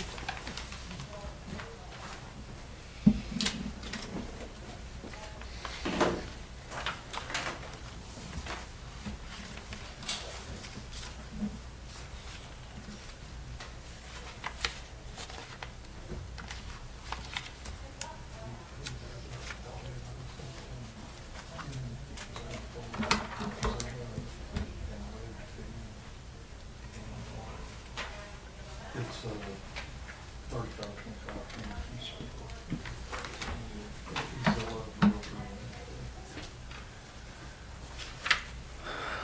25. Okay. The property here is, if I'm right, is a 3-bedroom, 2-bath house.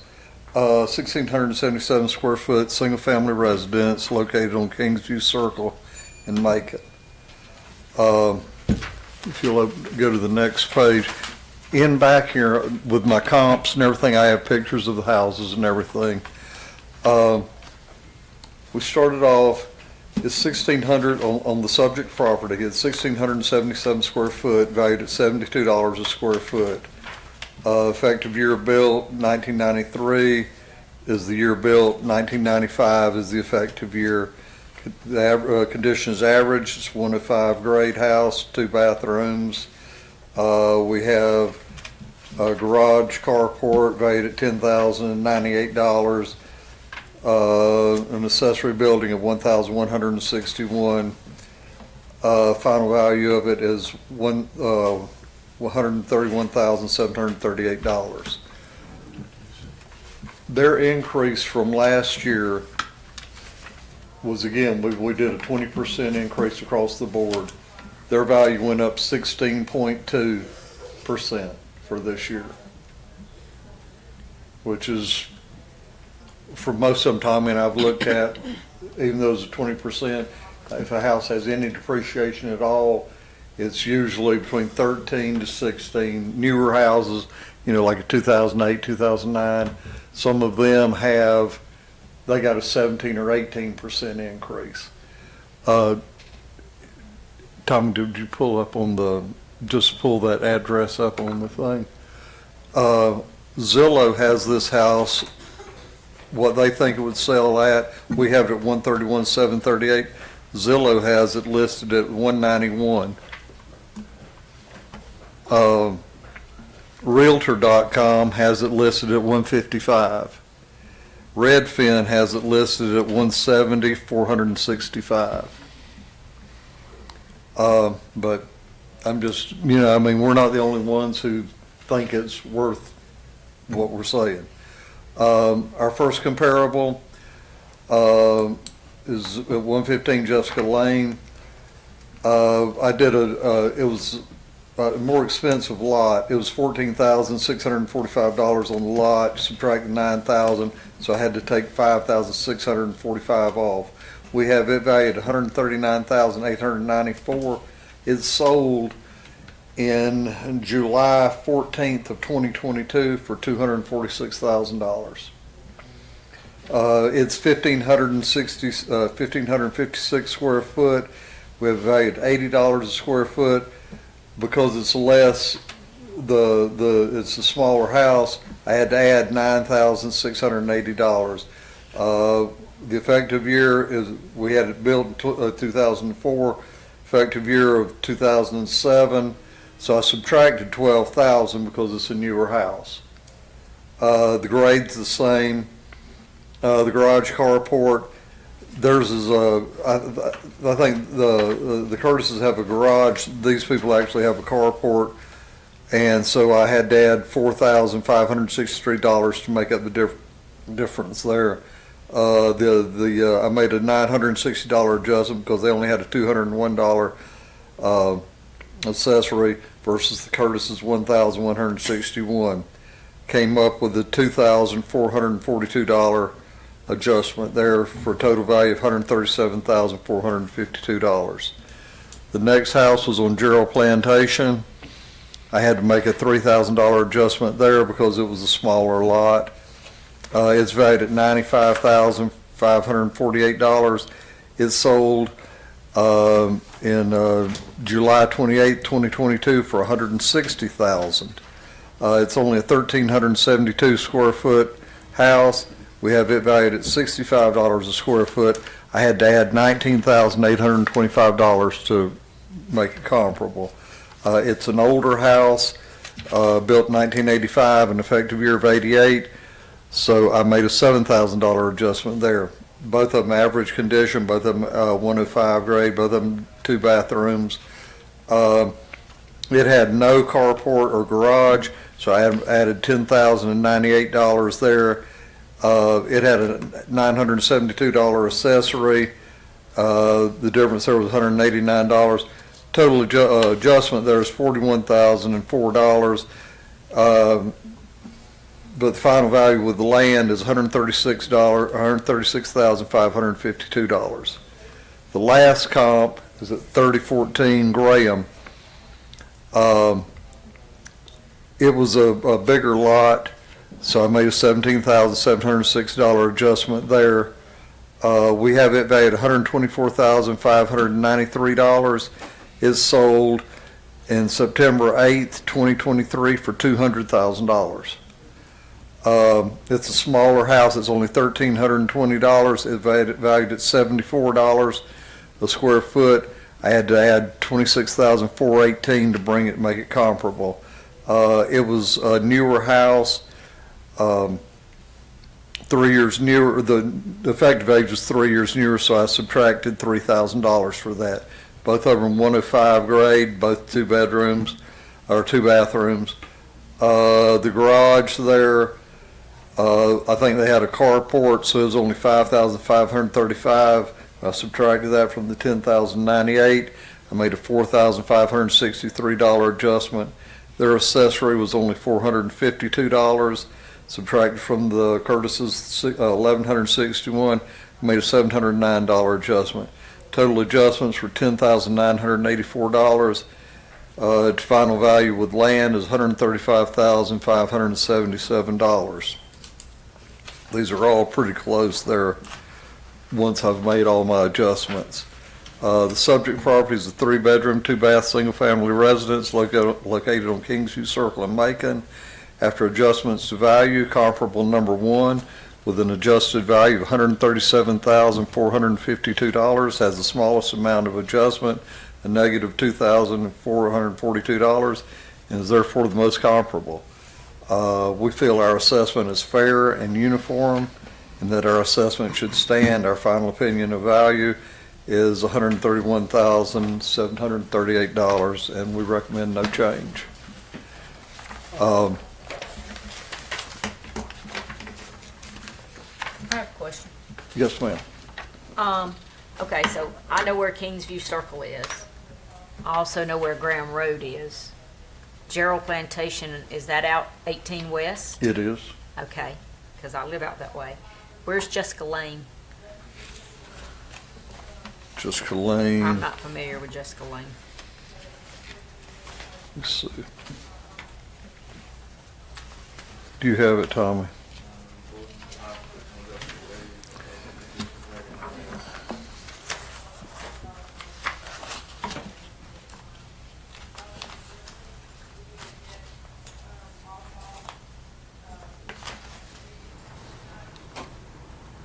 So Jessica Lane is off the line there.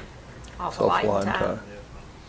But on these, I zero out the land to take the land out of the equation. So that what we're talking about is just the price per square foot of the dwelling. Because a 105 grade house should be roughly the same if it's up on Upper River Road, or if it's in Haddock, or if it's in Griswoldville. That's why up on there where you see the side acreage, I zero those out, so that takes the location factor out of it. Okay, On there. it was, And see, the type of appraisal we do is mass appraisal, so we do the entire county. And the way to check our uniformity and everything, like everybody wants to say uniformity. A 105 grade house shouldn't make a difference if it's on Kingsview Circle or if it's in River North. If it's a 105 grade house, they should be treated the exact same.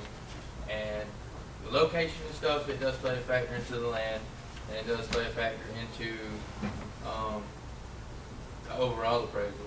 But as far as the house goes, price per square foot, 105 grade house built in 05, if it's sitting on Kingsview, River North, and Juliet, or out 18 West somewhere, or 18 East. Yeah, West. It should all be the same. roughly. Yeah.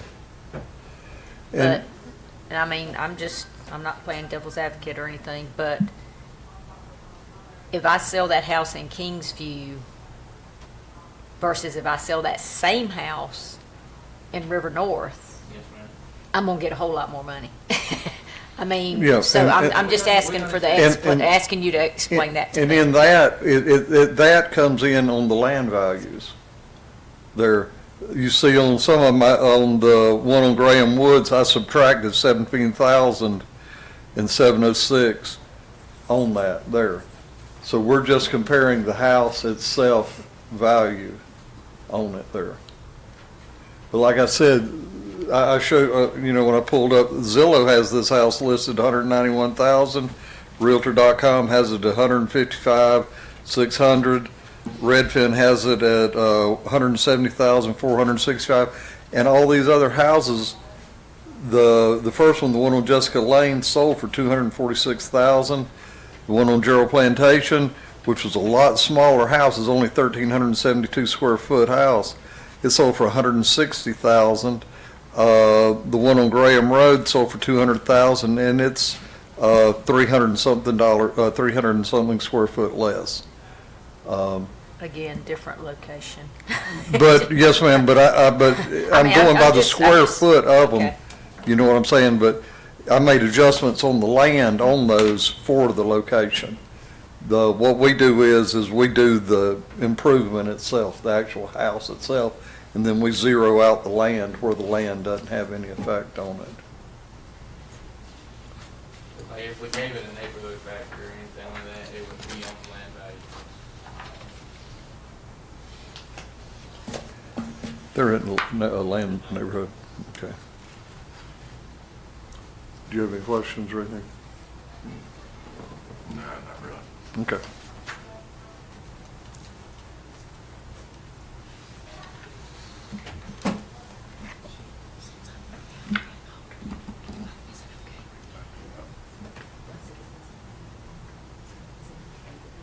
You can ask questions, yeah, you just can't take part in the vote. No, that's perfectly all right. Do y'all have any questions or anything? I do. His appraisal, he was saying that he takes into consideration improvements to each home and factoring in and taking all these numbers that he's subtracting out because of certain things I'm totally lost. Because that did not make sense to me. If you're comparing my home to a home that's, as you said, over here in River North or something, but now I'm going to subtract out this amount for that, and I'm subtracting out this amount for that. I mean, that's like apples and oranges, in my opinion. They're all. How do you determine that? I was wondering, how do you determine the amount? Because I understand that when you say do the adjustments, you Right. subtract out amount. Okay, how did you come to that value, what you're going to subtract out? Which one are you talking about? Either one of them. Either one of the Okay, houses you were talking well, about, I'm like- totally confused. Okay. Okay, like this house. On the age there, the difference in the age, I go in there and I change the age to yours, and that's where I get the age. I go in on that one, and like on the effective age, I go in on that, on the comp, the one I'm comparing to. I can either change y'all's age to that one's age, or that one's age to y'all's age, and when the computer tells me the difference in there, that's where I get the number from. On the square footage, I do the price of the house divided by the square foot, and that gives you a price per square foot. The first comp there was like roughly 110 square foot less.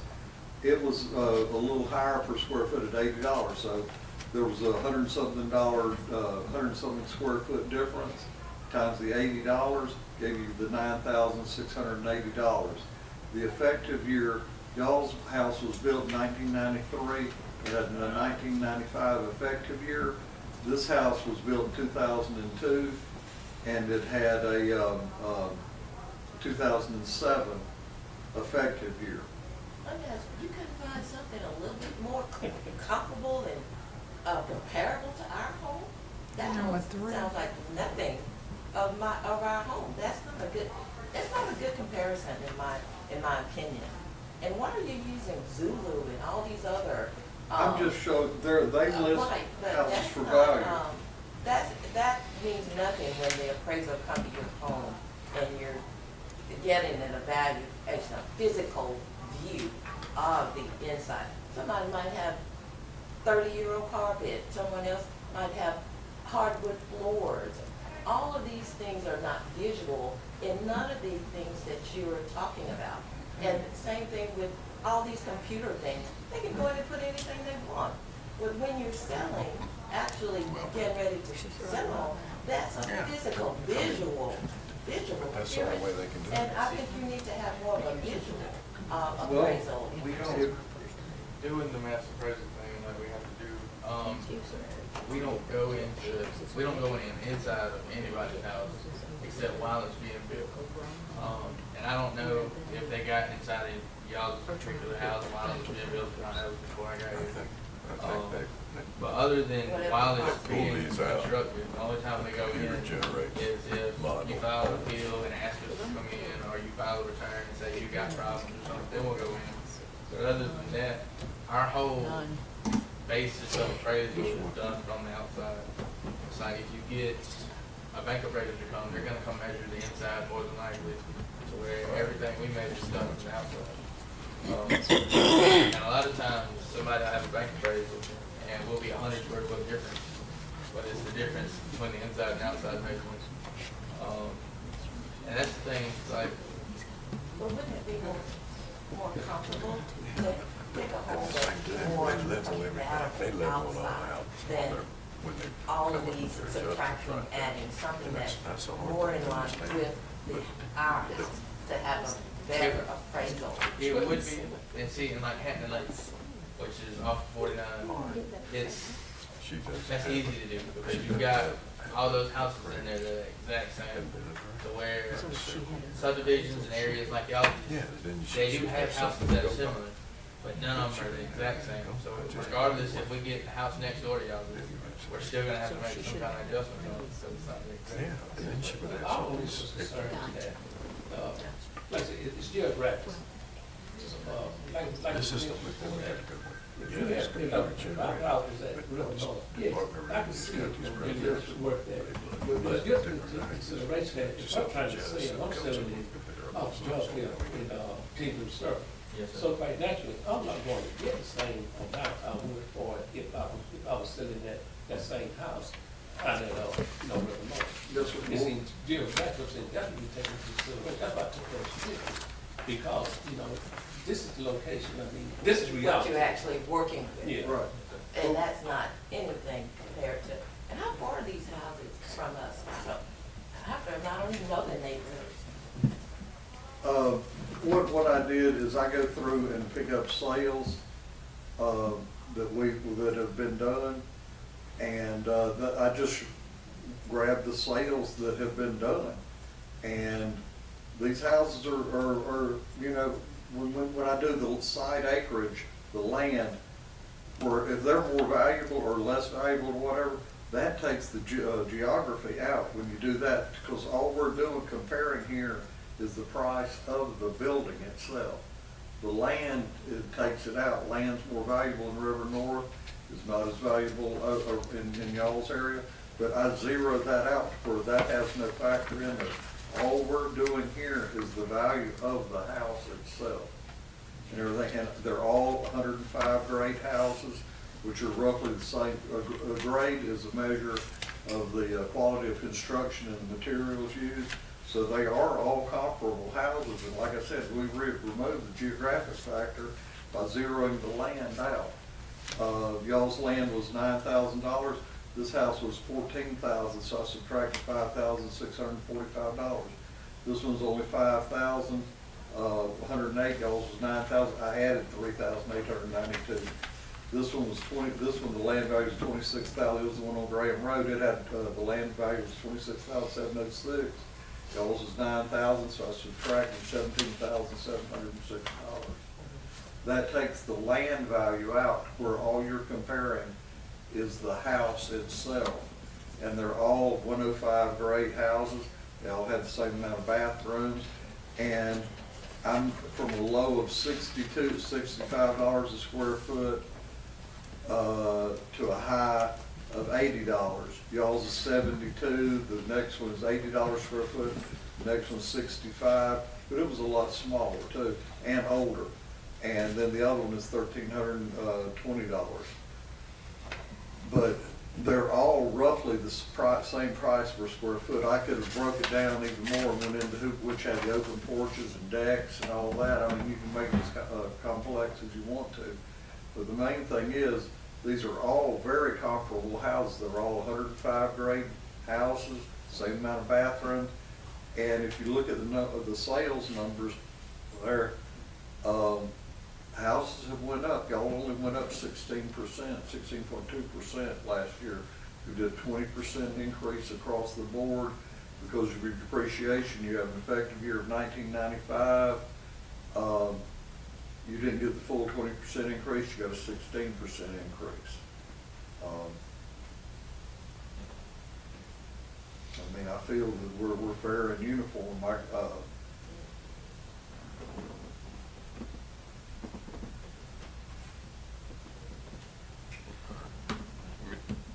Any further discussion? No, that's, thanks for your time. What do you think? Comparing the years and stay the same. They just want, so I'm looking at the comparison in the years and exactly what he did. I personally think it's pretty fair comparison. The only thing I figure out is the square footage with other. This is on the two B this one. Yeah, I mean, as far as the comparables, that's fine. That's the only thing you got to go on. And would you come up with that term? This one is the tax. Just went I mean, it's 20%. value of 16 instead of the 20. Which is average across the county. Mhm.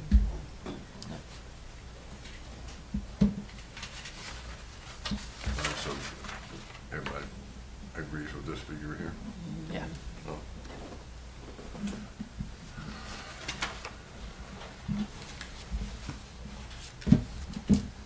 Ms. Curtis, we discussed the valuations and the comps that they presented, which we think are pretty accurate, and we feel like the estimated value of your home of $131,738 is in the ballpark. I'm gonna say that. Now, your objections to prices going out of sight, you know, and sale prices, I don't even want to get into that because we're not supposed to. So I'm gonna stop before I say something and get in trouble. But anyway, as a board of assessors, I mean, Board of Equalization, we agree with the tax assessors as far as the total valuation.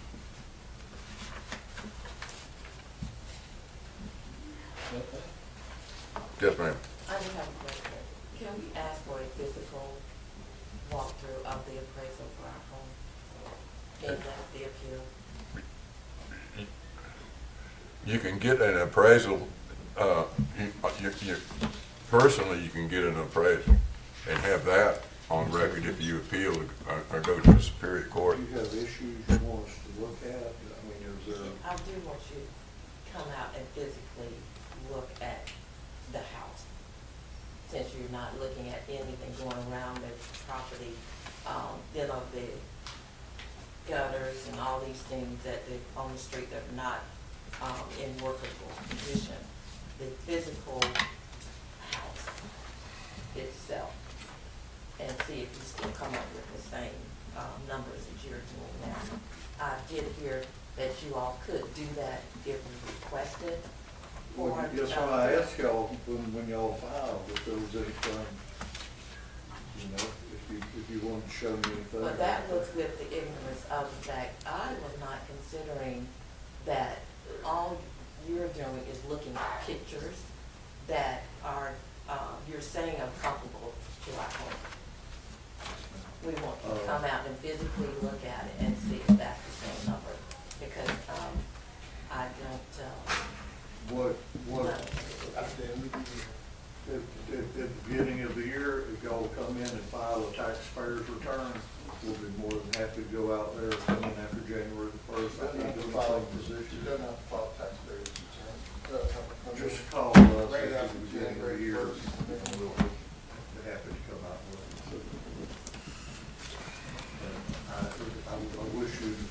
said something earlier. Well, I did not understand, this is a process that's new to us, Yes, and I just feel like it was not, made clear as to what rights we had and what we could do. Yes, ma'am.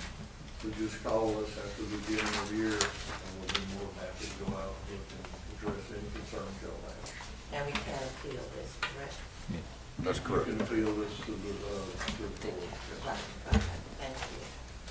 Thank you all for your time. Thank you. Thank you. And thank Yes, sir.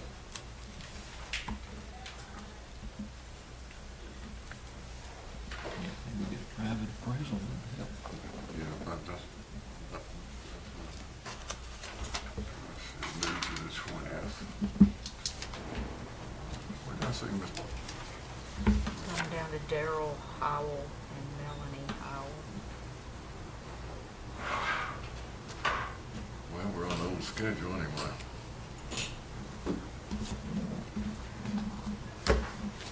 Mr. Darrell, That you, you were present as far as the reading is concerned that I'm required to give you, All right, thank you, sir. and you were listening. And now you have the option to go first or let the Board of Tax Assessors go first. Board of Assessors go.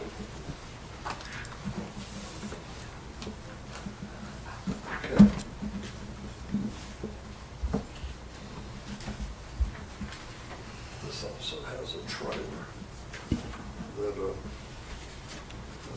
this, so,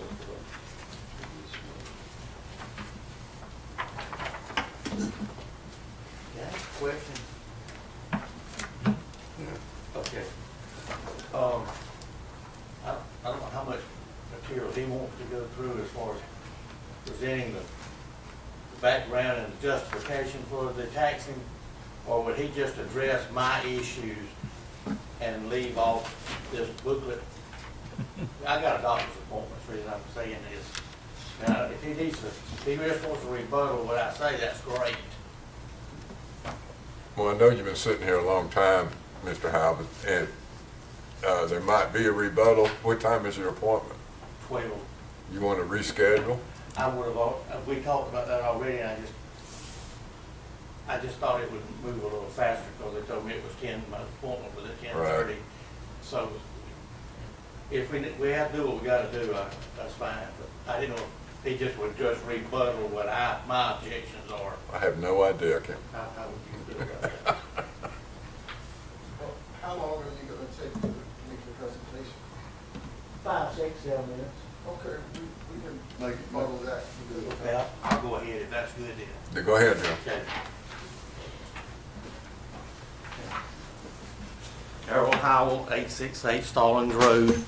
I thank these fine folks for coming out to the house. Appreciate what y'all did and that good information. I sort of understand the process of how y'all evaluate homes and come to these numbers. I guess my largest and most salient point about my taxes is because ad valorem is the sale value of your house. That's what it says. So what is your value of your home? And I think they have done a great job on evaluating the house. My concern is these issues here. I think that, I understand that location affects the land tax, the tax that they apply to the land. And so they give you a taxable number on the land in the assessment. And that number is adjusted because of where I live and the locality. These pictures are not an accumulation over time.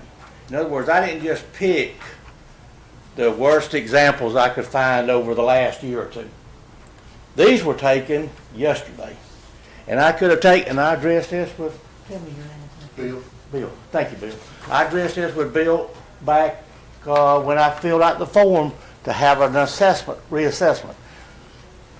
I could have presented y'all with a group of pictures at that time. Yes, I've called John Wood. Yes, I've called Public Works. I've had one-on-one conversations with John. I've been through several steps trying to get to, and I think if somebody came out there to look at my house, if I were going to sell it, because that's what this is all about, the value of the home. If they have to drive down that road to get to my house, I have automatically lost several thousands of dollars. Now, I understand that house is worth a lot more in other places. I get that. I got a nice home. I love my home. But my contention is it's not going to bring the price based off some kind of market value that Google or whoever else, Zoom or Zulu or whoever, were to put on there because of the square footage. So that's my situation is, I think I need to be adjusted based off what I could sell my house, because that's the ad valorem number, and that's how you calculate my tax base. That makes any sense at all?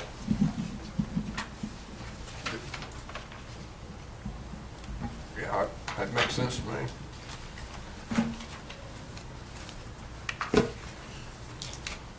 And I think you probably saw the number I filled out the form for Bill here about what I thought it should be taxed at.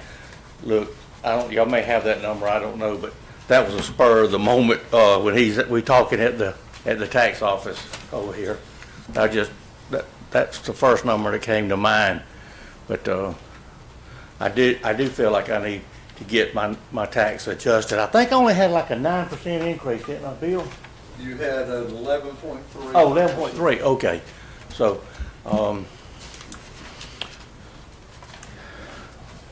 I'm good. I just want some consideration for the access we have to where I live. I mean,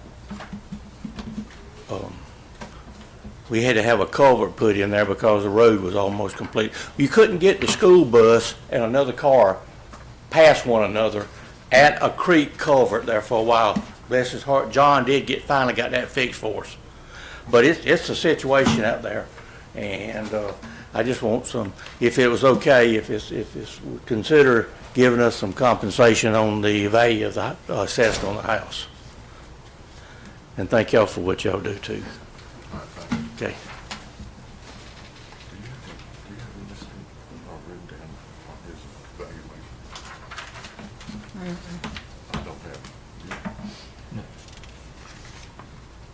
Can I speak later? Yeah, go ahead. Okay. To be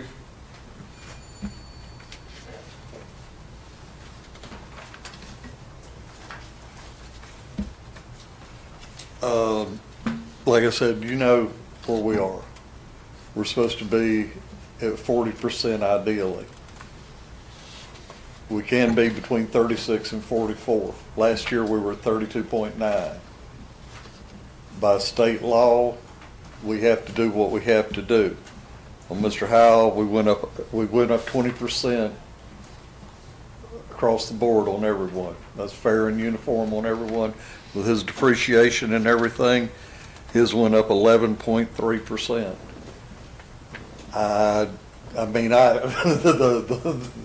the road is like he says, he does, you know, that he does, you know, but that isn't our deal. What our deal is we look at houses. He's got an extremely nice house. And if you look at the sales that I have in here, we have him at $90 a square foot. With these other sales and everything, all of them are going from from $97 to $125 a square foot. I think our value is extremely fair. He's got a very nice house. It's a 3-bedroom, 2.5 bath, single family house. If you look at our comparables, comparable number one with an adjusted value of $242,303 has the smallest amount of adjustment, $46,303. I feel our assessment is fair and uniform. Our final opinion of value is $226,429. I think we're good. We went up 11%. We went up 20% across the board. His is only 11.3. We're fair and uniform. The road conditions, we have nothing to do. That house, I guarantee you today would sell for $375,000, $400,000. I'll take that. I'm just telling you, if you put that on the market, that's what houses are Well, going you for. weren't offering that today. Like right? that. Yeah, I wish I could afford it. You've got a nice house. Market conditions are what they are. No. What am I missing? Well, that's a,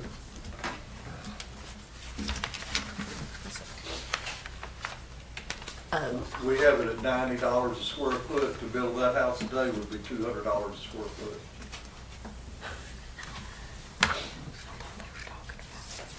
This is Oh, I was wondering what, I didn't see this in the very back. keep on going back, you're on the wrong one. what, What you got there? Oh, those, that's, got all kind of I houses. don't know where that came from. I think, I think these are comparables. yeah. Daryl, did you give us any paperwork? What I'm asking is, you said you filled out your complaint to the tax assessor's office. Yeah. What is the valuation that you put down? I put 226. I think that was my last one, was like 210 or something of that nature. Last year it was 221. We're at 226 now. I was gonna say, that's what you're at. we're at 240. 246. Right here. 221 was last year, 246 is Yeah, this we're year. at 246. I've left the one on from the one before, I think my friend. And I put down 246. 226 Oh, so that, 246. on my form that I. 226 is not correct, it's His 240. his actual value right now is 246, So 725. this is wrong. So the front page, your front page is wrong. It's wrong, yeah. Why can't we just go with it, because you presented it to us? Just a little, I'm getting a little punchy here, don't worry about it. That was just a mistake on my part. 246. 246. 745. 246, 725. Oh, 725. All right, but they're still representing on the average, it was 11.3 increase. Right. And county-wide's 20%, pretty much, give or take. That countywide number, if I may, that based off of, I mean, I heard somebody else say they had sewers, or they had water systems, or they have fire hydrants. Is that all? That's taken in on the land screen. So the 20%. But everybody's talking Oh, about. that's fine. That's on the house itself. Yeah, that's not on, the that's land just screen. based on square footage. Correct? Right. That's right. based on the square footage increase. You went from, if you're a class 105, then 20% of that, you jump up, what's that, 115? Right. And so that would automatically increase valuation. But what you're talking about there, on the roads, the sewers, any of that, whether you have a well or city water, all that, that's in on the land screen, not on the improvement screen. Your house is on the improvement screen. Like, we have a thing called AD code, accessibility, desirability, and you have different factors in there, like if you're on a dirt road, if you're on a paved road, on an interstate, if you have city water, well, all that, and that's all done on the land screen, not on the house part. That right there is forest, man.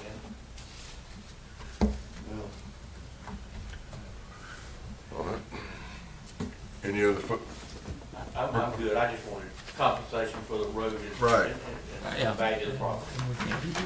Excuse me. I'm sorry, I said we can't do that, can't do what? improve his road. As long as we compensate for it. Huh? I said as long as they compensate the value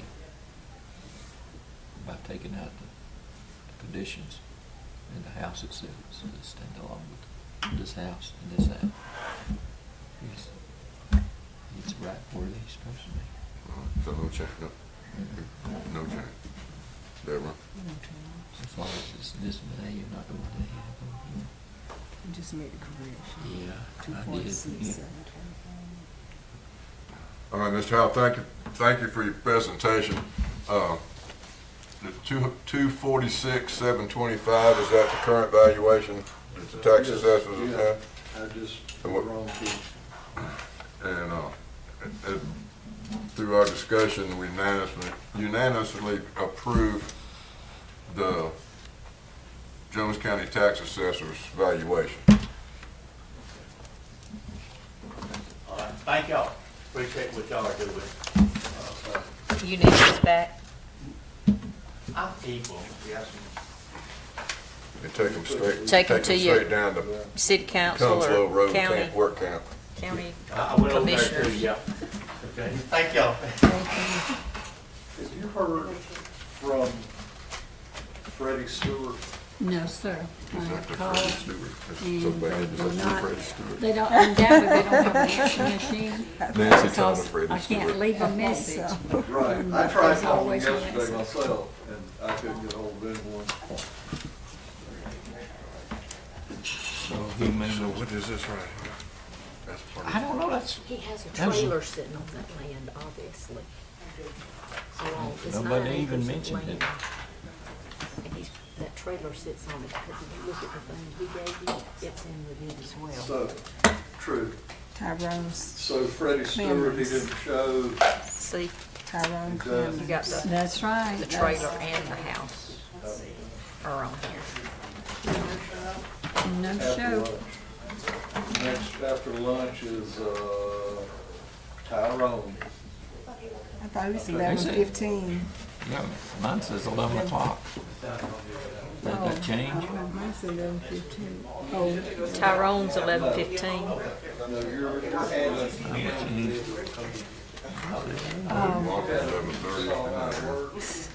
Yeah, well, Trudy, with 11 o'clock on Where mine. there was no phone number. When you say left message, what's that mean, Trudy? They didn't have, they didn't answer, and they had, You just I reminded them I of the. reminded them of it and of the new time, Nobody the here. new time. But now this Tyrone Clements, I So told none of him those. 11:15. Nobody showed up. George and Betty Walker, no phone. What's the asterisk on it? Gordy. probably lunchtime. Oh, he can be here doing lunch. He's gonna provide lunch. We're the only one we got scheduled. And when I asked him, he said he was coming, Is that so. LLC? You know if that's an LLC. Zachary Horsley. Agent. New York City. Gotta go there next week. So none of the 11 o'clocks showed up? 11, 11:15, 11:30? 11:15 would be good. That's the Howell man. Well, no, I got Betty and George Walker. Well, he was, The one we he, just did it was was changed to 10:30. 10:30. 10:30. Yeah. I'm looking at the old one. The next one due is Tyrone Clements of 11:15. No, he's 115, isn't he? He was initially 1:15. There's a new until schedule, so did y'all many- not get it? Oh, I gave it to Lynette yesterday. Well, mine's got 11, hers got 11:15. So Tyrone was a no-show? No, We got well, 11:15 undoubtedly, because he had a new She time wrote on 11 on 11:15. And I called him yesterday. Yeah, he didn't make it, For, for one. unless she meant 1 o'clock. Yeah. I called Lynette and talked to her and gave her all the new times. It's about 3:30, 4 o'clock, and then I had to change one later that night. So we're sitting at Zachary Horsley. Yes, if 1 these o'clock. are the two, or the three, it will You be. didn't have 1 o'clock on there. Yeah, I got Yes. one written. And I left a detailed Oh. message for him. What happens when they don't have a phone number? I notice here you have no phone, so you couldn't leave a message for him to change. So will he come in at None 1:30? of these showed up, according to my time. Yeah, he could, yeah, they could. Because they don't have the So new we got a 1 scheduled o'clock, time. got a 1:15. And if he comes in, he will be heard. Over the third page.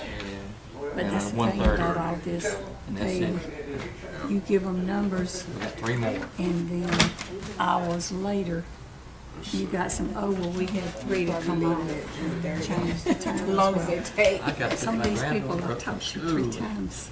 3? And it gets- Well, actually, 45. Yes, and not just that. Push comes to shove, Hate push to comes keep to calling shove. them and recharging Time, and changing then you their. just have to excuse yourself. Tracy can take over. Yeah. Welch is, yeah, she wanted, she I had to have think- an afternoon, and she couldn't be here Hey, today. Tracy. Sounds good to So me. she You gonna was be to here be after on the lunch? 8th, and then we Okay, rescheduled her. looking for at the the schedule, I have 20th, to pick my granddaughter up at so She knows school about that. at 1:45, I mean 2:45, So so we I may have, not be able to make really and that. truly, if 1:30 he with was the supposed way to it's be going. next, but And I talked to him yesterday with the new time, so Ortho thing. maybe he's still, It'd take me the time change? Yeah. to get there. Okay, No, so that's I may what have I'm to, told to excuse do, myself, I when we could- have some to come off. Okay, you asked Number him. when 11 he gets come in. done. Right. But didn't he say he said he'd be here at 11:15? Yes. Yes, we're sir. showing the When I last told one him at the new time 1:30, was 11:15. Yeah, that's, He may have forgotten to good. give him 1:15. Okay. the last And one. this one didn't have a phone. showing the last one at you know, 1:30. I got sent out the notice, of course, but that was This one weeks said ago. mailed in letter. But I couldn't, draw. and I called it to see if maybe she, So the last one's at Find the 1:30 was the new schedule that she And, texted last night. of course, they That's withdrew. Candlewood, that's way out down What was that texted last night? Oh, the schedule? Okay. She sent a yeah. text late I last night. Yeah, I couldn't read it. That's the big brick house. It was like virtually. well, I printed mine off, but it's the same as what she just handed out. Okay, all right. And this one, Well, I still the got New mine on York the phone. number, and but- I called and I left a detailed message. I just emailed it that. to myself and then And printed it from Printed Google. it, it's what you did. Never heard anything else. It just gets me because it takes a lot of work to gather up Sure. all the stuff, print up 6 sets of it and everything, then they just don't even show up. I mean, I we're can understand. swamped with work and I'm taking days. I'm not getting- Even, I know it, but I even put a lot of my, time into this. How long and y'all they gonna don't sit even here show for up. 11? well, that's what I'm even saying Oh. about all this with the times You and got 3 things. people. I may not do that much, but what I don't really have to go anywhere, I just Oh. leave. Go find something to eat. Trudy, when we gonna break for lunch? I guess now. whenever they say, I mean, unless Mr. Clemens or the Walkers come in, Oh, the Walkers You at have- 11:30, oh. and I left a message We're past for 11:30. Mark. Yeah, Oh, been looking at the clock up I mean, there. they done missed that one. That boat sailed. But here's the thing, they don't have a phone, they didn't get the message. So they could show up at 1:30. No, that's fine, you be That's back. fine, look, they show up at 1:50. Next one's due at One, 1 according o'clock. to mine, That is correct, 1 o'clock. hers You're is right. 1:15. So Mine's somewhere 1. along there is Tyrone will be here. yeah, Tyrone probably here at 1:15 too, right? Yes, she it's all will. yours. The time Or is begin that tomorrow.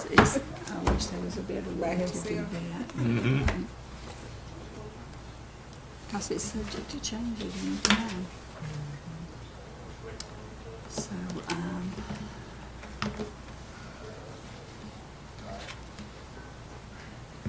You gonna adjourn and even at 11:30, he didn't. You gonna adjourn for lunch then? If I'm y'all, happy to adjourn for lunch.